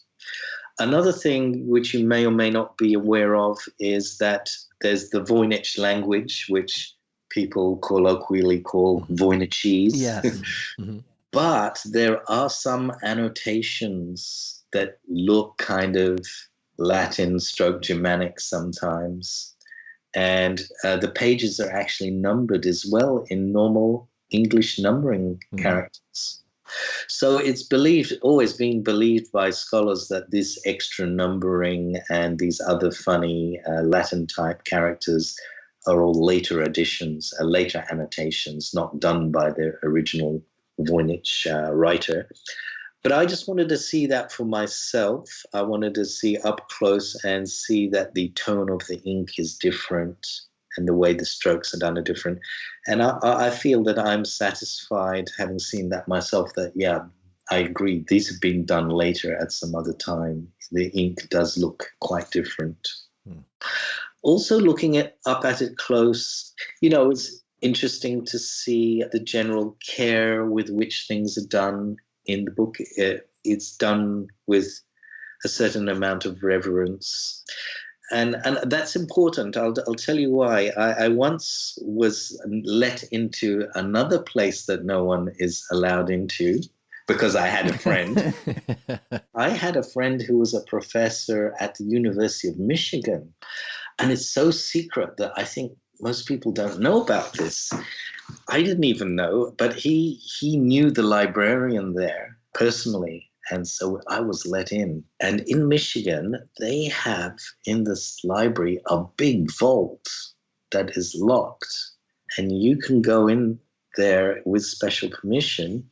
And it is amazing. It is full of manuscripts and fragments of manuscripts from around, Roman and Greek times. Wow.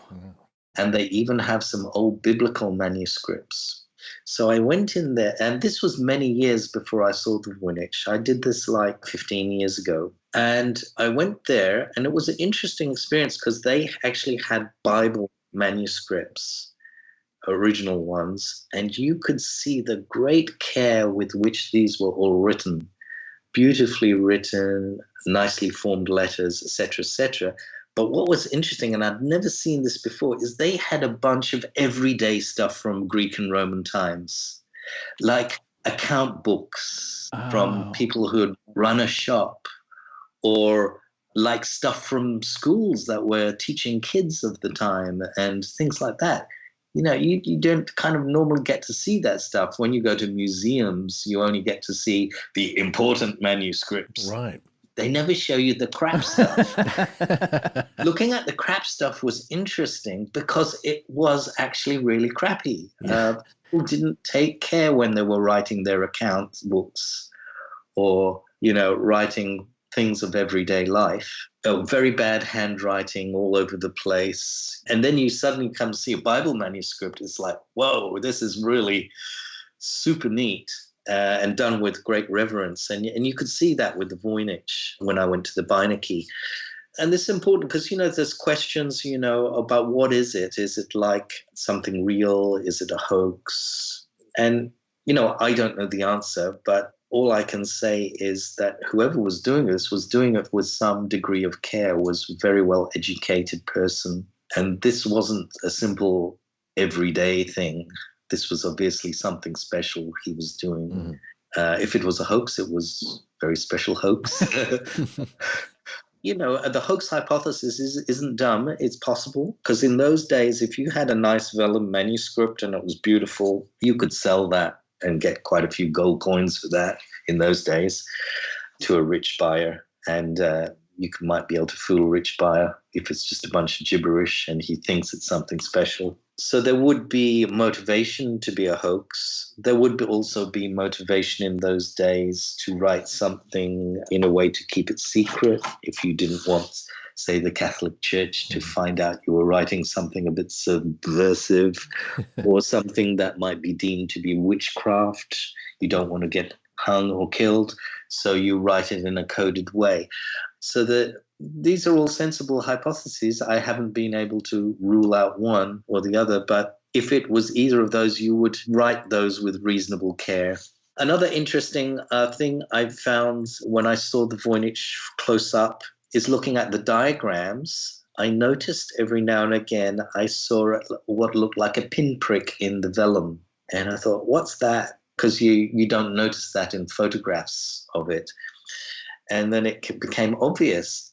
This guy has used a compass. Oh. The old style compass you probably used when you were a kid at school. Yeah. I also, in high school, I took architecture and we used them in that as well. Yeah. So you must be about my age then. Okay. Yes, I remember them well. So I would notice these pinpricks and notice they were in the exact center of, say, circles that were drawn in the diagrams. And so this guy was using a compass. So that was interesting. I hadn't realized that before seeing this Voynich in the flesh. So it's amazing how much auxiliary information you can pick up just by seeing something. So I would like to go back there again and spend more time. Sure. And maybe try to take some camera equipment with a much higher resolution than I had and see if I can capture more things that we don't know about the Voynich. So basically, that's my Voynich experience. Wow. Does it have a smell? Is there an old musty smell to it? That's a good question. I should have tried that. I love the smell of old books. That's usually why I ask. But I should do that again next time I go. I didn't think of doing that. You're going to have to sniff it. It's going to have to sniff it. That's Bring probably the your one own thing you're not gloves. allowed to do. Yeah.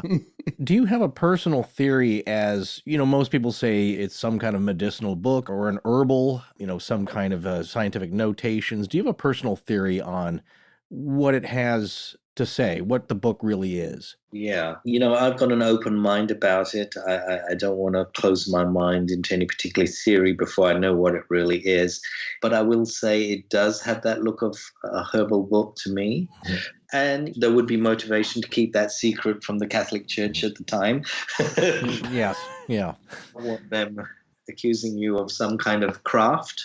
But what worries me about that, so there's part of me that wants to believe that theory, but there's part of me that worries me about that theory. And what worries me is that all the scholars that have looked at the pictures of those plants, a lot of them are saying, botanists and stuff, saying, well, we don't know what plants these are. These are just these are out of somebody's dream. Yeah. So, if this was a real herbarium book, I would want to see real plants there. So that's what worries me. Right. With that theory. So maybe that makes me want to swing more towards the hoax. I don't know. There's some people that are saying this is some form of glossolalia. Yeah, speaking in tongues or some kind of angelic language. Or so basically just somebody on drugs. Yeah, herbs. Yeah, that's what it could be. The best hallucinogens of the Middle Ages. High on whatever there was at the time, and this is what came out. Right. That's another possibility.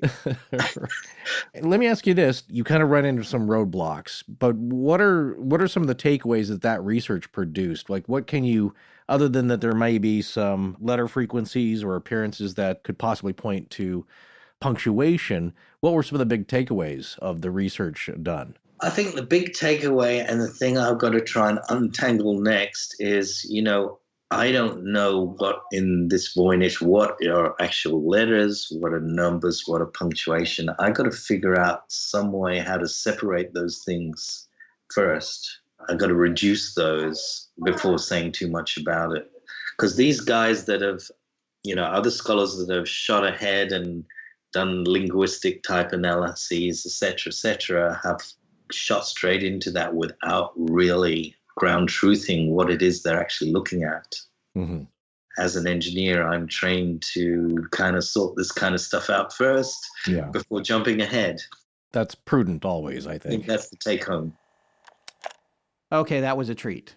I really enjoyed talking to him again, catching back up with him. And yes, he did provide us with an update on the Somerton Man case. And we are going to be posting that over on our Patreon at patreon.com/astonishinglegends in a few days. And it is pretty interesting, folks. So if you're into the Somerton Man case and you're $5 and above patron, you'll be able to hear that over there. Professor Abbott, thank you for coming back on the show. If I didn't say that to you when we were talking, that was really enlightening. And it really is interesting to hear from somebody who's been with the Voynich manuscript recently. Yeah, because I wonder what that experience is like. I mean, certainly, I'm sure you could find somebody online who has examined it, but we don't get a chance to talk to them and ask them questions directly. So that was really cool. Plus, I love really old books. So that's why I asked him about, does it have a smell to it? Yes. I mean, I love old book paper. And I guess, yes, now there's some bacteria that's involved in some books. So maybe you shouldn't do that. Yeah, and exciting old diseases, which we'll be talking about in a few minutes, by the way. Library log. Yeah.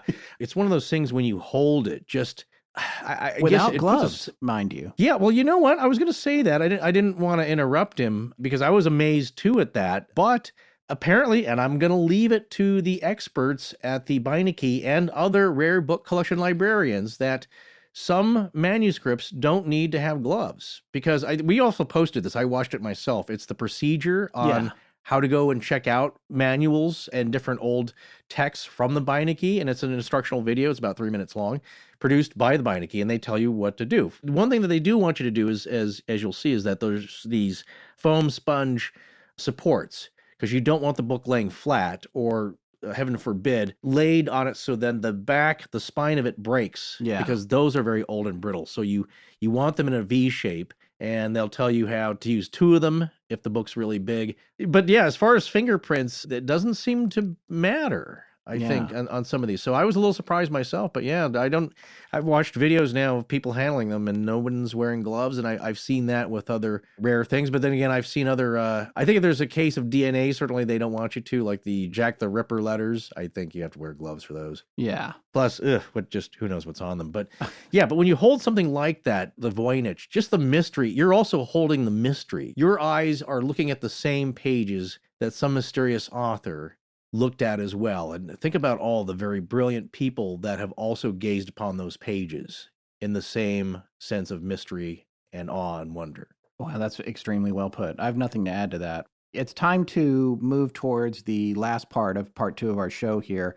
So before we get into our thoughts and conclusions on it, we did want to talk about a couple of emails that came in this week. One was we got a note about how halon fire suppression systems work. It turns out there's a bunch of myths about them. Among the myths, one is that halon systems are used in kitchens, which I think I had said in our last episode. And also we joked about them sucking all the oxygen out of the room during a fire, which to an extent happens, but it turns out it's all much more complicated than that and maybe not as dangerous as we made it out to be. So if you're interested in how that stuff really works, you can see the email we got from listener Greg, who is a senior fire technician. That email is in our show notes, and it's pretty fascinating. He explains it in much more detail there. One other quick note, we also heard from none other than the Yale University Press this week, and this is a fun one, folks. This email came from one of the assistant marketing managers, Travis Kimball over there. He wrote the following to us. Personally, I'm a huge fan of the podcast. The Skinwalker Ranch arc was fascinating, and I'm beyond excited to see that you've chosen to tackle the Voynich Manuscript in your next few episodes. I work for Yale University Press, and as you are already aware, we have published a high-quality facsimile production of the manuscript. With the vast speculation surrounding it, people will find our book to be an authoritative source on what is actually known about this mysterious manuscript. So he and I exchanged several emails. This was all today, just a few hours before we were getting together to record this wrap-up on the series. And he went on to offer us 5 copies of their amazing edition of the book to give away to our listeners. Here's a description of it. The Voynich Manuscript from Yale University Press is the first authorized copy of this mysterious, much speculated upon, one-of-a-kind, centuries-old puzzle. This facsimile was produced from new photographs of the entire original manuscript and includes recreations of the elaborate folding sections. The essays that accompany the manuscript explain what we have learned about this work from alchemical, cryptographic, forensic, and historical perspectives, but they provide few definitive answers. Instead, as New York Times best-selling author Deborah Harkness says in her introduction, the book, quote, invites the reader to join us at the heart of the mystery, end quote. So this just happened a few hours. We haven't quite figured out the logistics on the giveaway yet, but our esteemed head of research and producer, Tess Feifel, is on it.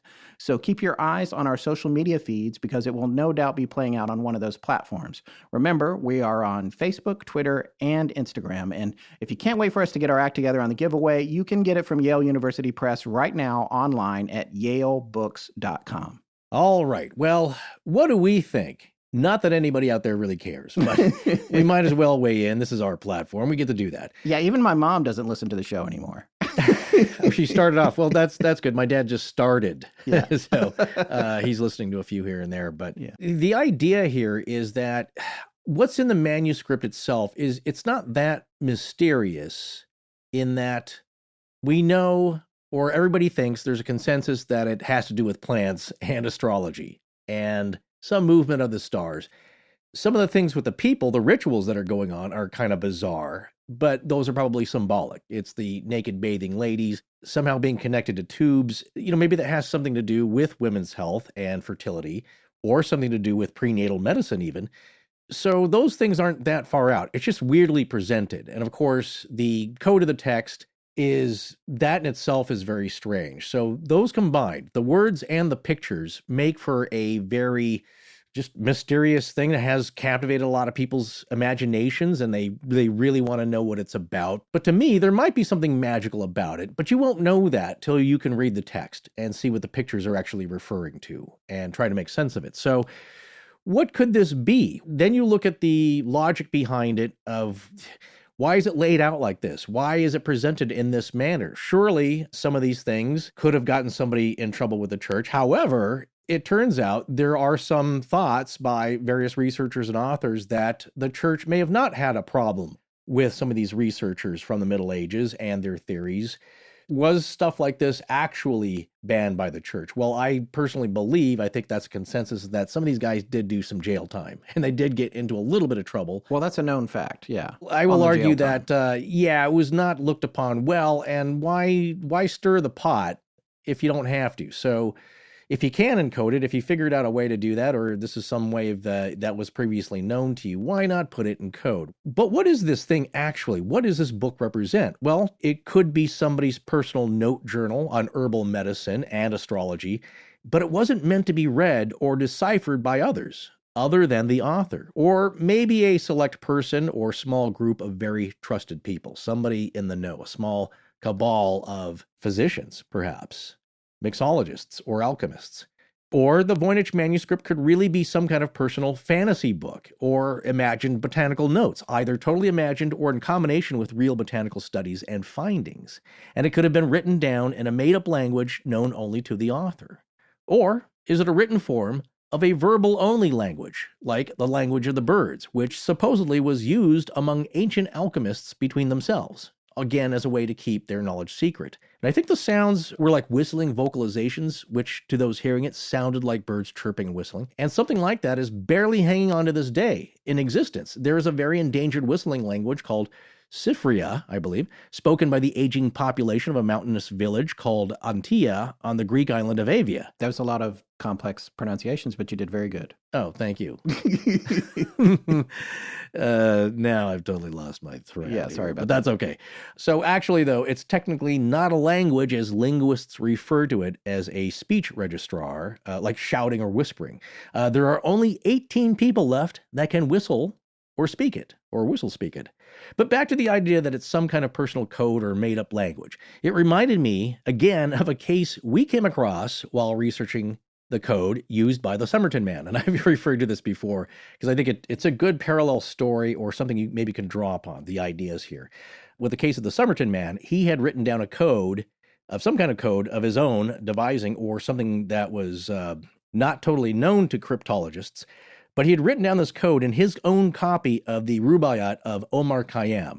And to crack the code, it was important for Professor Derek Abbott to obtain a copy of the Rubaiyat that was from the same printing. So, if there was a code key arrangement, like between a sender and a recipient, you had to know that you were looking at the same words and letters in the same arrangement on the page as what the Somerton Man was using. So that's why it was so cool to get Professor Derek Abbott back in on an unrelated topic, but also having to deal with codes. And it's just, I guess, serendipitous that he's been looking into this as well, the Voynich Manuscript and the Somerton Man Code. Yeah. But back to the case we stumbled upon. Ricky McCormick was a 41-year-old man who was found murdered on June 30th, 1999, in a field in St. Charles County, Missouri. And in his pockets, police found 2 handwritten notes with a code on it that the FBI's Cryptanalysis and Racketeering Records Unit, the CRRU, and the American Cryptogram Association could not decipher, and it remains one of the CRRU's top unsolved cases. Now, Ricky McCormick was a high school dropout with a troubled past and present, but according to McCormick's family members, Ricky was illiterate and couldn't write anything but his name, except he'd used encrypted notes since childhood, but only for himself to read. No other family members could ever read his notes. But in a seeming contradiction, family members also said they never knew him to write in code, but only, quote, sometimes jotted down nonsense he called writing. And they didn't think that he had the capacity to write in a code he devised himself. Ricky's mother, Frankie Sparks, said the only thing he could write was his name, and that he didn't write in code. Ricky's father, Charles McCormick, said Ricky, quote, couldn't spell anything, just scribble, end quote. And interestingly, the police had told the family of the other items in Ricky's pockets, but they never told them about the coded notes until they learned about it from a local news broadcast 12 years after his death. I think they were trying to work on it, and it just, they never got around. They couldn't do it. They couldn't crack the code because it was just Ricky's, apparently. Or the other scenario is that somebody put that in his pocket to, I don't know, foil them, get them off the trail, create a diversion of something made up that it just probably took up some time, but I don't believe his murder was ever solved. Oh. But that's the deal with this. It's just a made-up language or notes. And I think this is why the CRRU can't crack it. Maybe like the Voynich, as people have been suggesting. It's just a written personal form of his own thoughts that made sense only to him, if they made any sense at all. So I wonder if the Voynich manuscript was written maybe in some kind of invented language known only to the author. Since the letters and sentences of a, sort of Voynichese seem to have some kind of order to it or a recurring pattern, could it be a mutation from a known language or just a personal documentation of the thoughts and ideas of the author? So is no one else going to get this? And, and if it's somebody's personal thoughts, a lot of times you can read in English other people's notes and don't make sense. I often leave stuff on Post-it notes that I don't know what mean later. Since we started this show, I have notebooks filled with things. I go back and I look at it and I'm like, I have no idea what this means. You can read it, but does it make sense? Yeah, but to be fair, it's not a 400-page, highly detailed artistic piece of work either. It's just a scribble. There is a tremendous amount of intent behind this, regardless of what you think of the author or the purpose. But of course, the Voynich Manuscript isn't the only old, mysterious, and undecipherable book that's been found, and there's a popular mysterious book that's actually fairly recently been produced. So I found an interesting article called 5 of the Most Baffling Books Ever Written on bigthink.com with the subtitle, These are some of the strangest, most mysterious books ever written. And the article is by Paul Ratner, dated 19th of June, 2016. And no, he did not write all the mysterious books too. So he just wrote the article. That would be awesome. Yeah, but of course it lists the Voynich manuscript as mysterious item number 1. But there are 4 other interesting specimens in the article, so I thought it would be worthwhile to mention those. One old candidate is called the Rohans Codex, if I'm saying the Hungarian correctly. It, too, is an old-looking illuminated manuscript with 448 pages of text of nearly 200 symbols and illustrations handwritten in an unknown writing system and language, which showed up in Hungary in the early 1800s. The illustrations in this codex show things like military battles and religious symbolism that appear influenced by Christianity, but also Islam and maybe even Hinduism. And it's also been studied in depth by academics and amateurs with no widely acceptable deciphering. But it seems most Hungarian scholars believe the Rohans Codex is a hoax. The book's origin and the meaning of the text and illustrations have been investigated by many scholars and amateurs with no definitive conclusion, although many Hungarian scholars believe that it is an 18th century hoax. So Károly Szabó, a Hungarian historian, came to the conclusion in 1866 that a Transylvanian Hungarian antiquarian by the name of Samuel Literati Nemes. That's an amazing name. Also, I think if you're going to be an antiquarian, having literati in there is pretty sweet. I don't know if that was self-appointed or not. Yeah. But this guy was no slouch, no amateur deadbeat. He was also co-founder of the National Széchenyi Library in Budapest. And it's believed that he was the one who fabricated the hoax, at least by Szabó. Nemes was known to have created several historical forgeries, mostly in the 1830s, which had fooled some of the most well-respected Hungarian scholars of the time period. Huh. So you can see why that, kind of suspicion pointed to him. Yeah. Even though there's no direct evidence connecting the Rohans to Nemes, most Hungarian scholars believe it was hoaxed by him. So that's one mysterious codex that shares some similarity with the Voynich, although more widely thought to be a fake. Right, a little bit easier to figure out in a way. Well, there's more of a tie to it. Yeah, it's mysterious. Yeah. It's interesting, but there's more of a lead on it, which we do not have with the Voynich. Right. You let me know if you've heard these, Scott. Some other old and bizarre texts that were mentioned in the article. One is the Smithfield Decretals, which is a papal document giving an authoritative decision on a point of canon law, and this was issued by Pope Gregory IX in the 13th century. Now, the text doesn't appear to be in code. I think it's just Latin. But the really strange illustrations in it have made scholars question their purpose.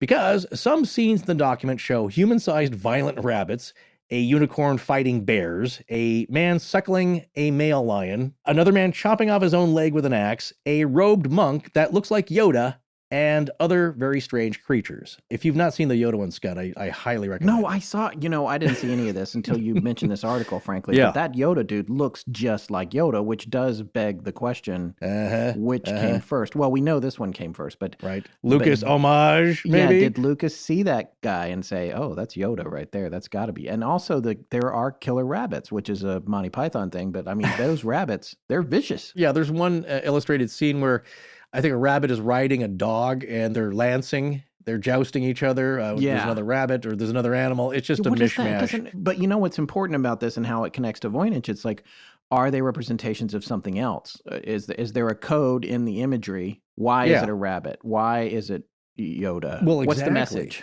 You can look at it as like, well, that's just their sense of humor back then, and maybe there was some of it to liven up this thing, but this is it's an official church document. I mean, it's a ruling on canonical law, so it must be making some kind of point other than it's just comics interspersed within the text. But what's the symbolism here? Because it's very odd and stylized, but I think that's what baffles scholars, is that it doesn't seem to fit with other things of the era. So why the sense of humor with this stuff? Because, again, these aren't scribbles. Somebody is taking a lot of time, some monk, and probably several, if they're making copies, to produce this thing. So that does not point to a guy making a fantasy document in his shack, in his hovel there. Here's another one that has a direct connection to the Voynich. Another weird book mentioned is called the Book of Soiga, discovered by our old pal, John Dee, in 1551. The Book of Soiga seems to be a 16th century book on magic, which was lost for hundreds of years until it was found in the archives of the British Library in 1994 by a scholar. The codex had almost 200 pages appearing to list incantations and practices for magic, summoning demons, and other notes on astrology.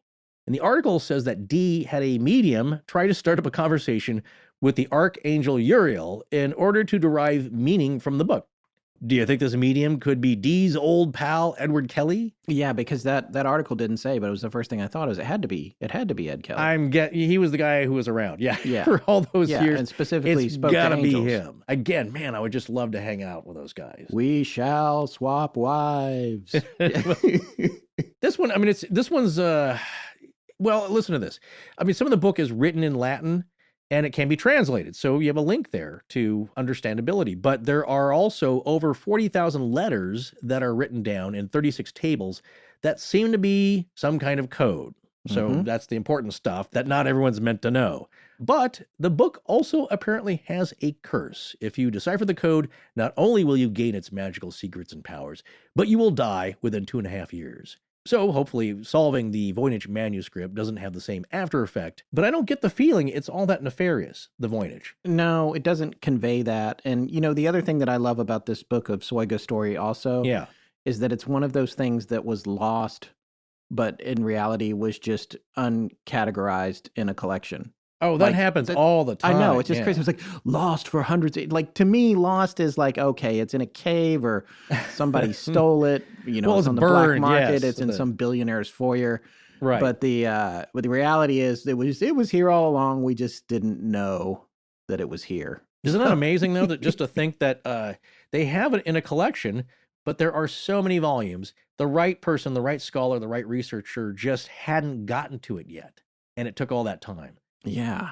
Just imagine what is left to be discovered in there. And that's the thought that we kind of ended on, I think, around part 1, that now that we may know a location for the Voynich, for its creation, somewhere in northern Italy during the Renaissance, maybe there are other texts that connect to it that just mention it, maybe. Yeah, you could find something in collections that are traced back to that area that have some common ground, whether it's similar text or imagery. Yeah, exactly. So there's a connection out there. I just maybe has yet to be found, and it might crack this whole thing. Imagine what we'll know then. Maybe the best place to be looking for a solution is actually, instead of continuing to look at the manuscript itself, looking in the place that it came from, at other manuscripts and other papers from the time period. There's a thread there that's beginning to form that you can maybe start to tug at. So that's exciting.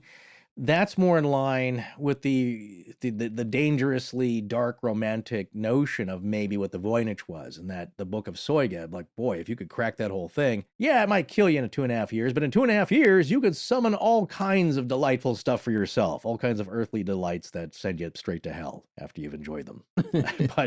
But I think that's the idea, though, with that thing is that, that's on the plus pure side, magic. you'll know everyone when you get there. They're probably listed in the book, and all the demons you've summoned. Yeah, how'd you get this number? What's the Wi-Fi code here? So, but that's the point of that book, is that it is dark and mysterious and dangerous, and it's got its own mythos and legend that goes with it. And that's the purpose of the Book of Soyga. And we still don't completely know the purpose for the Voynich. Well, a modern version of a mysterious book that you can actually buy, published, and one that makes me think about that fantasy book angle, is called the Codex Seraphinianus. And originally published in 1981, the 360-page book was created by Italian artist and designer Luigi Serafini. And in a talk in 2009 at Oxford University, Serafini said the ornately styled text had no real meaning, which he produced in a method that's like the spirit communication of automatic writing. And if you don't know what that is, I'm sure a lot of people do, but if you don't know what that is, the receiver, let's say, of the message kind of goes into a trance or a meditative state. You'll see people like scratching or scribbling very fast, or just moving the pencil or pen quickly, and then sheets are moved out of the way that they filled up and new ones are provided.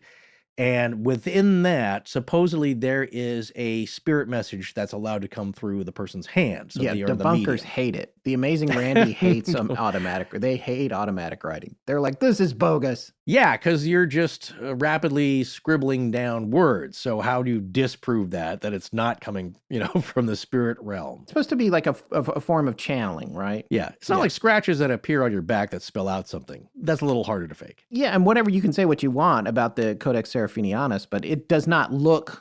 I mean, some parts of it look like that, but it's a lot better organized than most automatic writing, which usually looks like somebody trying to draw a clown wig.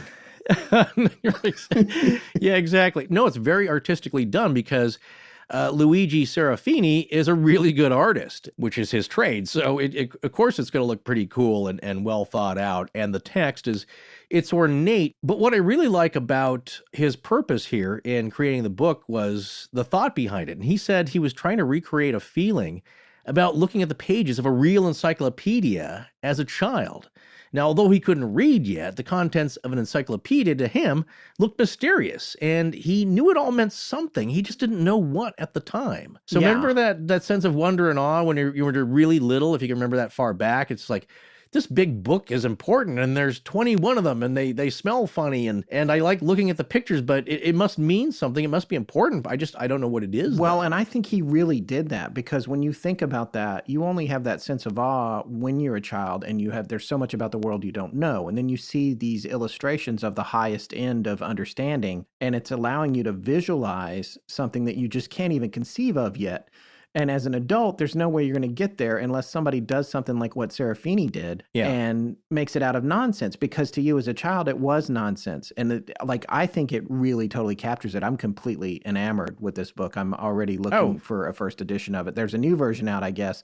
The other thing it suddenly reminded me of was I think it was the World Books. There were some pages, some of the anatomical pages that had the clear overlays, that you could overlay the nervous system and then peel that. It's just the coolest stuff. But anyway. Well, that's great. I just have to get you another Christmas present now. So thanks for ruining that.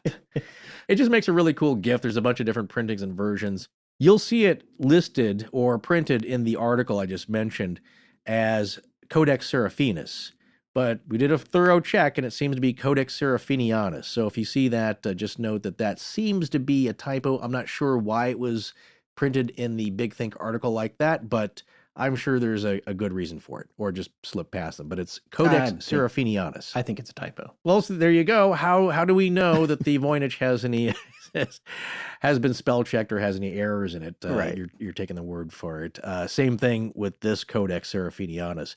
But the freaky and captivating illustrations, I mean, they're quite bizarre, but they're really alluring in a strange way. So I totally get what you're saying here. Yeah. It would make a great coffee table book for hipsters. And yes, you can still buy a copy, so we'll have a link to it pointing you to Amazon. And it's not cheap, but it's not really, really expensive for a big, fantastical book like that. What the drawings show are fantastical, otherworldly, or I guess other dimensional or extra dimensional plants, animals, bizarre, complicated machinery, foods. There's one disturbing scene which shows some types of alien beings, which I think are very creatively designed, not your usual greys, or reptiles, or bugs. They seem to be changing out the flesh on human skeletons. And then the people still alive are examining their new shells, their new selves. So it's just weird stuff like that. And it's not really for kids. I think there are some more adult-themed illustrations, but as a kid, I certainly would have tried to get my hands on a copy and stared at it for hours. It just gives me the feeling of when I saw the 1973 French animated sci-fi fantasy film, Fantastic Planet, as a kid. Did you ever see that? I've never even heard of that. It's really iconically Oh, maybe it's one of those bizarre things that I've seen, but I don't know it. I'm going to write that down. Let me put it this way. If you walk into a hipster bar that has a big TV screen, it's a good chance you'll see it playing in the background. It's playing in the background. Gotcha. Yeah. Or clips of it will be playing at a rave. It's that freaky. Yeah. My dad took me to a double feature when I was a kid. It was Fantastic Planet with Ralph Bakshi's Wizards. Oh. And both just kind of blew me away. I mean, Wizards was a lot more comforting. It was a lot more what I recognized in a kind of a fantasy. Yeah, at least I've heard of that. Yeah. Yeah, Middle Earth world. But man, Fantastic Planet is like, what is this? This is a horrible version of a world because the aliens are giant. Humans are little tiny cavemen-like people. that are the pets of the giant aliens that are blue. And it stuck with me always, and I want to know more about it. So I totally get Serafini's idea with this, in that he wanted to create a book that inspired that kind of wonder that he found elsewhere. So I wonder if the Voynich Manuscript might be some kind of 15th century fantasy book of its day. But if it was, I think it would have to be a very personal one, it seems, not for distribution, not like the Codex Seraphinianus is. But, you know what, possibly made for a one-time sale to a wealthy person, someone who was interested in secret herbalism and astronomy. Good old I Rudy could see number that 2. happen. Yeah, I mean, I could see that happening. And unlike the Codex Seraphinianus, which is very well illustrated with much artistic skill, as I said, the Voynich seems to me to be, it's nicely lettered, but the drawings themselves are not that sophisticated. Now, don't get me wrong, it took some skill and time to detail all the imagery there and put it all together graphically and get it down on vellum. But it's not the best artistry I've ever seen with other herbals from maybe the 1500s and 1600s. And certainly, as we said before, the styles had changed. And the drawings get pretty good, in my opinion, at least very strong graphically. Like, you could put that on a hipster t-shirt. You keep bringing up the hipsters. Because they're the people that keep this stuff alive. But what I was saying is that, other books from the era, they look much better drawn to me and with more skill in representing the plants and the people. So that does make me wonder again, was it just made for the author who had more talent in penmanship and less with the artwork? Was it just their own personal journal that they wanted to keep it coded, but it wasn't meant for others to ever crack? And then there's the hypothesis that others have had, and one I'm willing to entertain, is the idea that the author may have had some form of a mental disorder, like schizophrenia. Mm-hmm. And that's why nothing makes much sense to anyone but the author. And like, a personal journal, it could be just your own thoughts and how you transpose them. And if you have something like schizophrenia, that may not make sense to others just looking at it, but it might make some sense to yourself. So those with the condition have been known to produce volumes of detailed writing and drawings, but which look mostly meaningless, like I said, to the larger audience here. Now, I once saw an art exhibition with works done by people with mental conditions like schizophrenia, things like that, and one gentleman had even written a book with around 10,000 pages. Just page after page. And I think he did this while he was institutionalized, and so he had a lot of time on his hands to do this. But, my thought on this, though, is the works themselves seem to be less cohesive, less organized, a little bit rambling, and somewhat scattered, as you might expect. So who knows if the Voynich's text is rambling, or if it even makes sense, or if it could be deciphered. But overall, it seems to me to be more concise and calculated, even if the drawings are strange and nonsensical to our own world. So in the end here, I think whoever wrote the Voynich manuscript had an intricate mind, reliable, consistent, and talented enough to get the ideas down, but they had clear ideas about what they wanted to document, even if it was fantastical ideas from both reality and their imagination, or some obscure legend. It seems very purposeful. So if it could be deciphered one day, my hope would be that it could hold unknown medical or pharmaceutical secrets that would be useful today. Like some medieval cures are being re-examined for solutions to our worrying evolution of deadly bacteria and viruses. Have you heard of Bald's Leech Book? No, I have not. Well, it's another book with medical information in it, believed to be written sometime in the 10th century, so the 900s, so much older than the Voynich. And it may be one of the earliest medical textbooks. Now, there's an article on it on history.com about Bald's Leech Book and how it's being looked at by modern scientists now to find possibly some cures that have been overlooked, or some combination of herbals or natural things that people back in the 900s or the 800s were using for cures. And so remember we talked about this, I think, in part one, like, what could you do with plants and animals back then? Well, in the book, what's being studied now by scientists is that there was a cure that was for eye infections, like conjunctivitis. And some of the ingredients for this one particular recipe used a portion of garlic, onion, or leek, wine, and ox gall, which is bile taken from a cow's stomach, brewed in a brass vessel, meant to be set aside for like 9 days, and then you strain it through a cloth. And then I think you use whatever's left over. Now, how they found out this combination of stuff works, I'll never know. Well, you Maybe know it's what? explained in it. I think I've found a way for us to make a fortune next year, just a little extra income. I think Yeah, we go you to get the cow bile. Yeah, Okay. right. We go to the Mothman Festival Ah, and we set up a booth where we sell this stuff for people who encounter the Mothman. Then they can use it to treat their conjunctivitis, this 900-year-old remedy. I think it'll very work. nice. Yeah. With no claims that this will do anything, and please don't put it in your eye. Don't actually put it in your eyeball. Yeah. But it's cool to have, for a hipster to have on their shelf. Oh, here we go again. This recipe from the 800s seems to have very real medicinal value to it, because they did a study, and what they did was there was a medievalist who translated it, because it's in Old English, of course, being from the 9th century, and took that and gave it to microbiologists.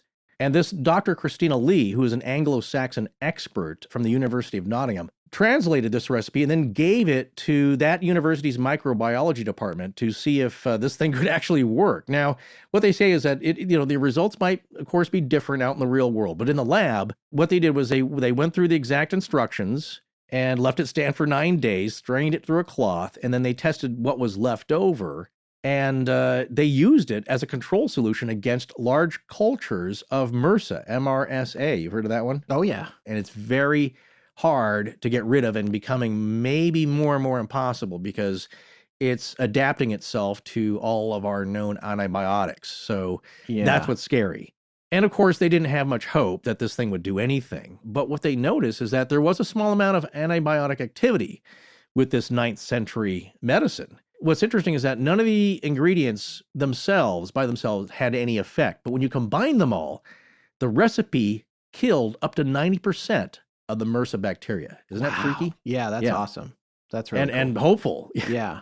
Maybe there's some lost knowledge that they have that, that was passed down to them for 300-400 years ago. And it's just lost a day. And we're doing really well with our pharmaceuticals, but they have a lot of side effects. And look, people say like, well, I'm trying to get away from chemicals. Like, chemicals make up our world. They're in everything. Chemicals make up your food. Yeah.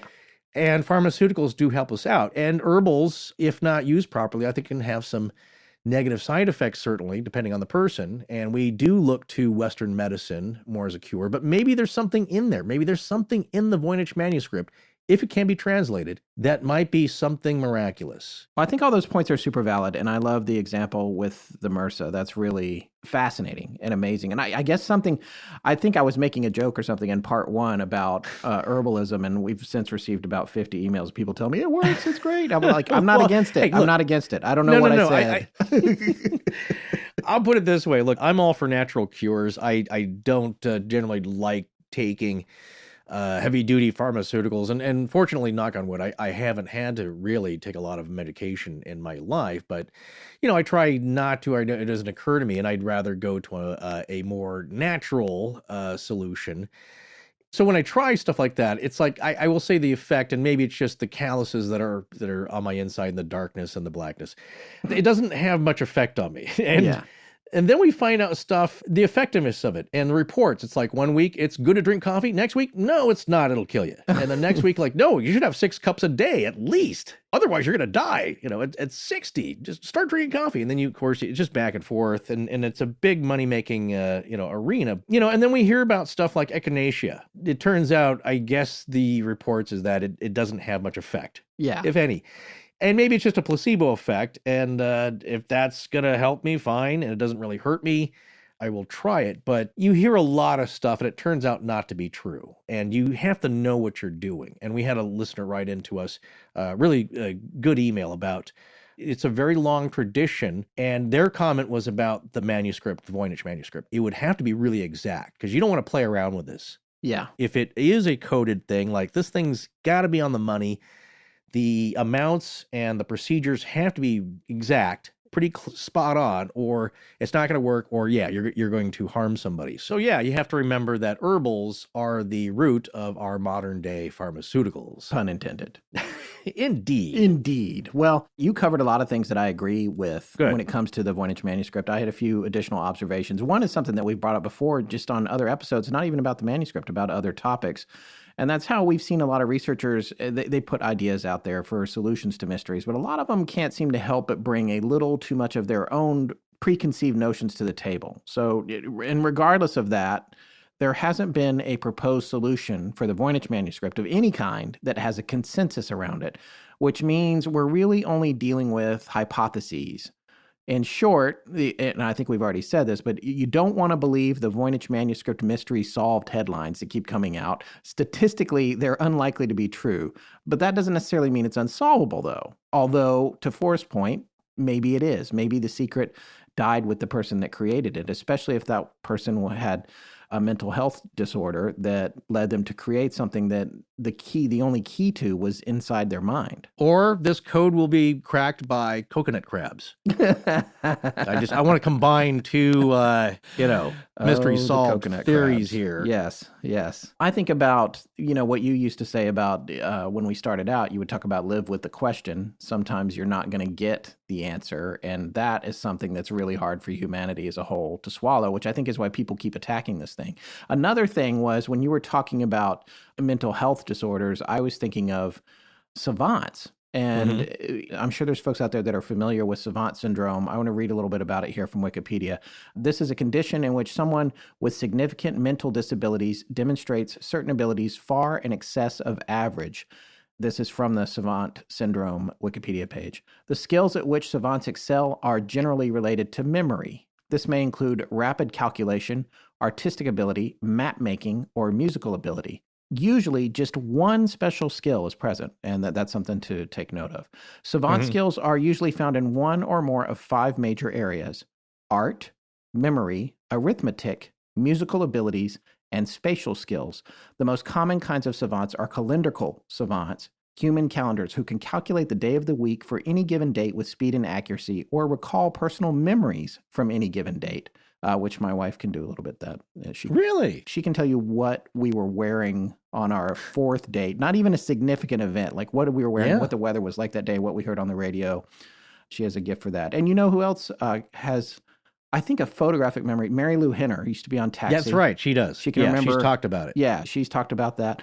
It's fascinating. But so advanced memory, though, that's different from savantism.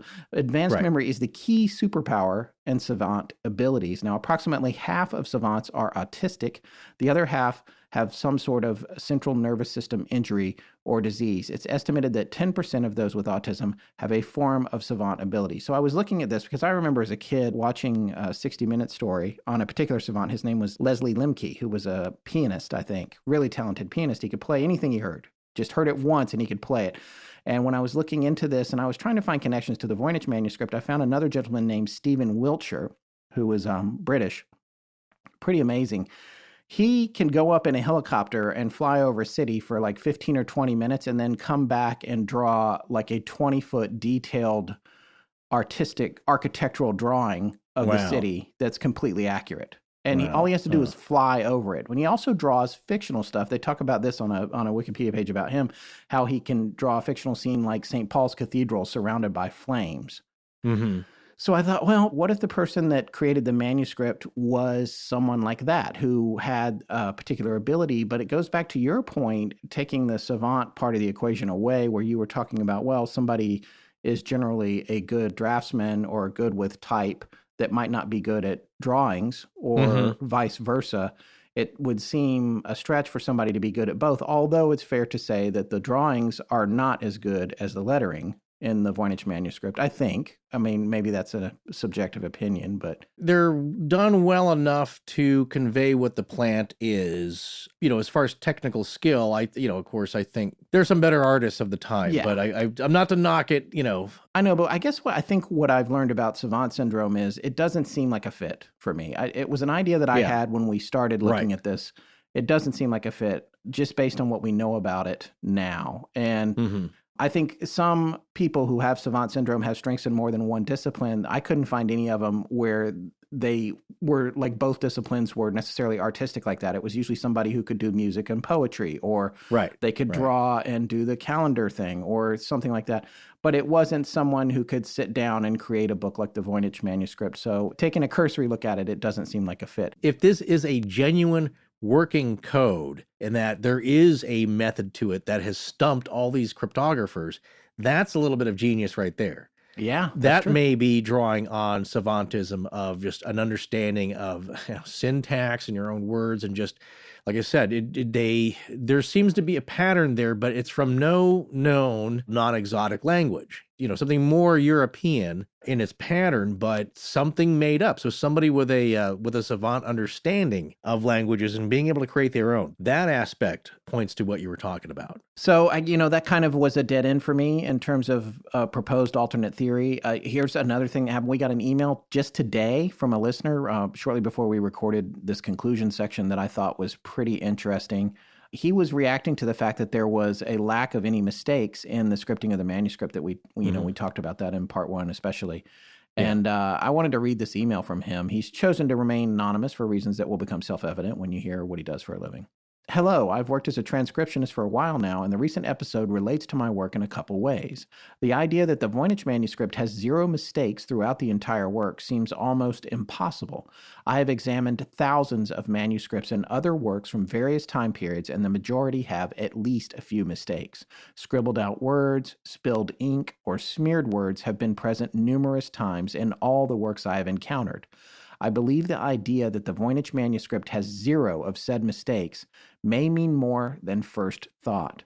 I have read hundreds of thousands of pages from about an 800 or 900 year period, and even in the most official documents, there are mistakes present. My head cannot wrap itself around the idea that there are no mistakes in this working due to the crude manner in which most of these workings were produced. Look, I'm not here to say that this is impossible or indicates an otherworldly author to the manuscript, but the level of detail, focus, and endurance to complete a work with 0 mistakes of any kind gives me the impression that this manuscript is among the highest level of importance. I have never, not once, encountered anything like that outside of the shorter documents in my profession.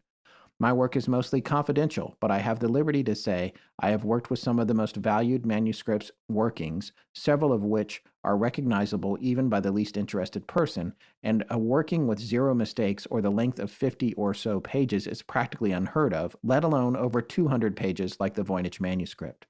Perhaps this manuscript, solely based off the idea that there are 0 mistakes, is truly a specimen of incredibly important work. Just that one fact is enough to really ring that guy's bell and have him, send us a letter and say, you have no idea how unusual this is. Like I said, the impossibility of it, like maybe there is one that just no one's noticed, or maybe in the lettering, there is something that's out of place according to the language, the rules of this made up language. Who knows?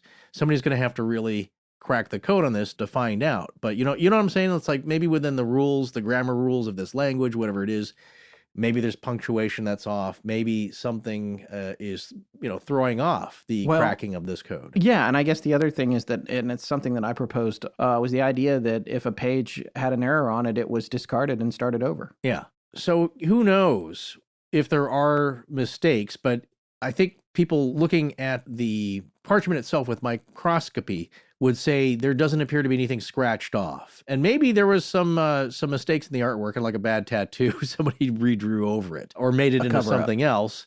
How would you know? These things are fantastical. There's a lot of these different types of plants. Forensically, you could determine if different ink was used at a different time or something, or a change was applied to a drawing at a different time. Or... As far as we know, is all the inks are consistent with the era, and I think mostly everything's applied within a short time span. So it wasn't like 50 years later this portion was worked on. Yeah. There is one thing that has been retouched. I believe we came across in our research. And we thought that was done at a later time.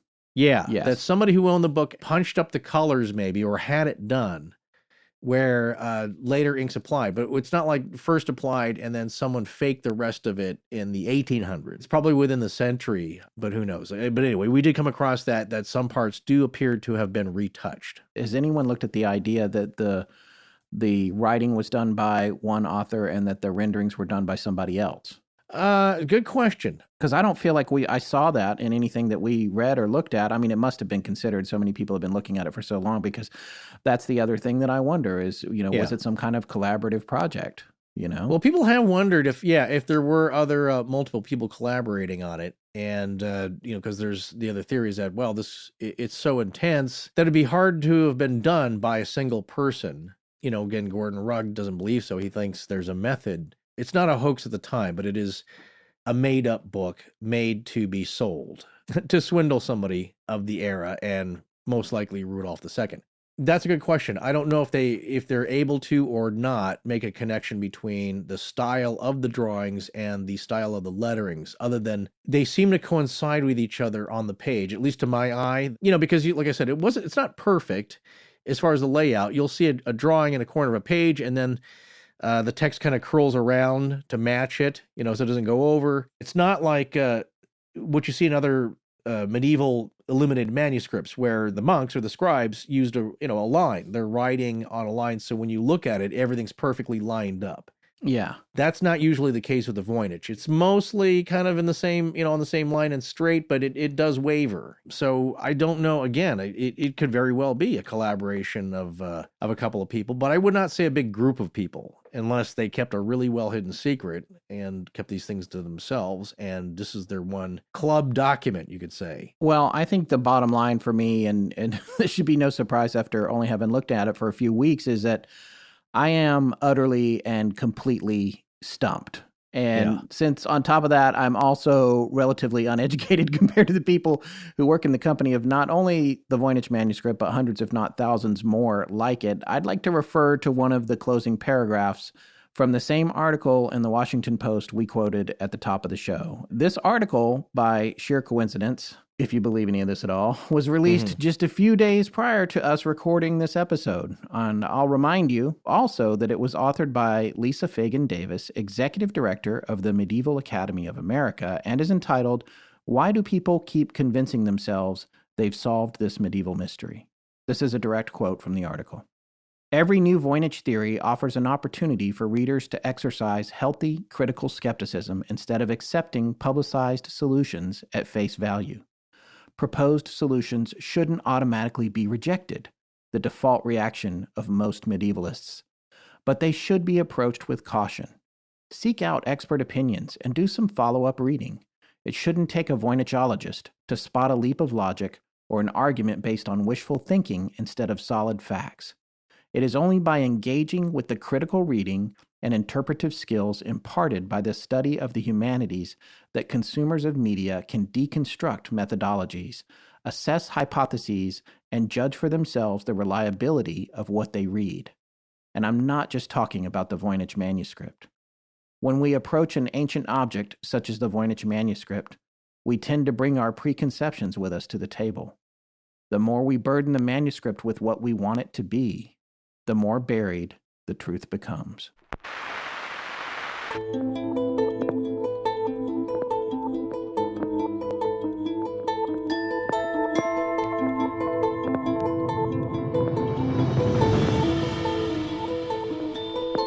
That's going to wrap up our series on the Voynich manuscript. Remember that our $5 and above patrons can hear an update on the Somerton Man case from Professor Derek Abbott himself at patreon.com/astonishinglegends. Please remember to support our sponsors. They help keep the show free and the lights on in Blanket Fortiana. Special thanks to John Bolin.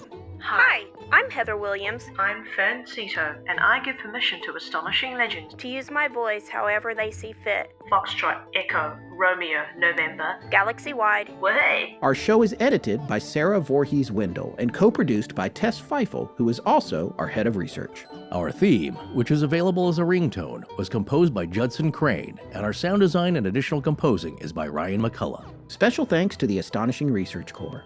But most importantly, we want to thank you, our listeners. Visit our store at astonishinglegends.com or interact with us and other listeners on Twitter, Facebook, and Instagram. You can also support the show at patreon.com/astonishinglegends, where patrons have access to additional bonus content. No part of this show may be reproduced anywhere without permission. Copyright Astonishing Legends Productions. Good night.